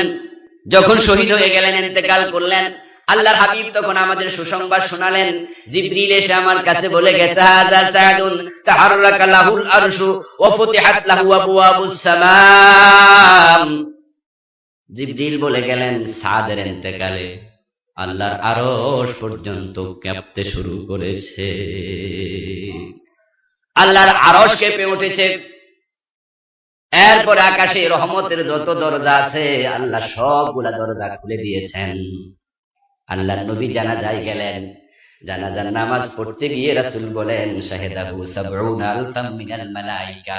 এই সাদের জানাজায় শরীক হওয়ার জন্য আকাশ থেকে ৭০,০০০ ফেরেশতা এসেছে। কত উচ্চাঙ্গের সাহাবী। হযরত জাবের বলছেন, আমরা ওই সাহাবী হযরত সাদকে কবরে দিলাম। ফালাম্মা সুব্বি আলাইহি, আল্লাহর নবী জানাজা পড়লেন, কবরে রাখলেন, কবরের মাটি সমান করে দিলেন। কবরের মাটি সমান করে দিয়ে আল্লাহর নবীর একটা অভ্যাস ছিল, তিনি কোনো মানুষকে দাফন করলে চলে যেতেন না। ইজা ফারাগান দাফানিল মাইয়িত ওয়াকাফা আলাইহি ফাকালা লিআসহাবিহি ইস্তাগফিরু লিআখিকুম ওয়াসালু লাহু তাসবিহ ফাইন্নাহু আলআন ইউসআল। আল্লাহর হাবিবের সুন্নাহ ছিল, যখন তিনি কাউকে দাফনের কাজ শেষ করতেন, কবরের পাশে একটু দাঁড়াতেন, দাঁড়িয়ে সাহাবাদেরকে বলতেন, তোমাদের ভাইয়ের জন্য আল্লাহর কাছে ক্ষমা চাও। এবং তাকে এখনই প্রশ্ন করা হবে, মান রাব্বুকা ওয়া মা দীনুকা, এই প্রশ্নগুলো শুরু হবে। আল্লাহর কাছে বলো, আল্লাহ প্রশ্নের উত্তরের ব্যবস্থা করে দাও, দোয়া করো, দোয়া করো। কিন্তু হযরত সাদকে যখন তিনি কবরের মাটি সমান করে কবরের পাশে দাঁড়ালেন, এ জাতীয় কোনো কথা না বলে বিশ্বনবী হঠাৎ করে সুবহানাল্লাহ বলে চিৎকার দেয়া শুরু করলেন। সুবহানাল্লাহ, সুবহানাল্লাহ, ফাসাব্বাহনা মাহু তাবিলা। হযরত জাবির ইবনে আব্দুল্লাহ বলেন, আমরাও রাসূলের সাথে জোরে জোরে সুবহানাল্লাহ বলতে থাকলাম। অনেকক্ষণ সুবহানাল্লাহ বললাম। অতঃপর আল্লাহর নবী আল্লাহ তাআলার প্রশংসা শুরু করলেন। সুবহানাল্লাহ বলার পরে তারপর আলহামদুলিল্লাহ বলতে থাকলেন, আল্লাহু আকবার বলতে থাকবেন। তারপরে কাব্বারনা মাহু, আমরাও তাকবীর দিলাম রাসূলের সাথে। কবরের পাশ থেকে চলে আসলাম। আল্লাহর নবীকে কোনো একজন প্রশ্ন করলেন, ইয়া রাসূলুল্লাহ সাল্লাল্লাহু আলাইহি ওয়াসাল্লাম, জীবনে কোনোদিন আপনাকে এইভাবে কারো কবরের পাশে সুবহানাল্লাহ বলে চিৎকার দিতে শুনি নাই, আল্লাহু আকবার বলতে শুনি নাই, কিন্তু আজকে এটা কেন করলেন? লিমা সাব্বাহতা ওয়া কাব্বারতা, কেন আপনি তাসবিহ পড়লেন, তাকবীর দিলেন কেন হুজুর? আল্লাহর হাবিব তখন বলেন, লাকাদ তাযায়াকা আলা হাযাল আবদিস সালিহ কবরুহু হাত্তা ফাররাজাহুল্লাহু আনহু। ও আমার সাহাবারা শোনো, সাদকে কবরে দিয়ে কবরের পাশে আমি যখন দাঁড়ালাম, আমি নবী দেখছিলাম কবরের মাটি সাদকে চাপা দেয়।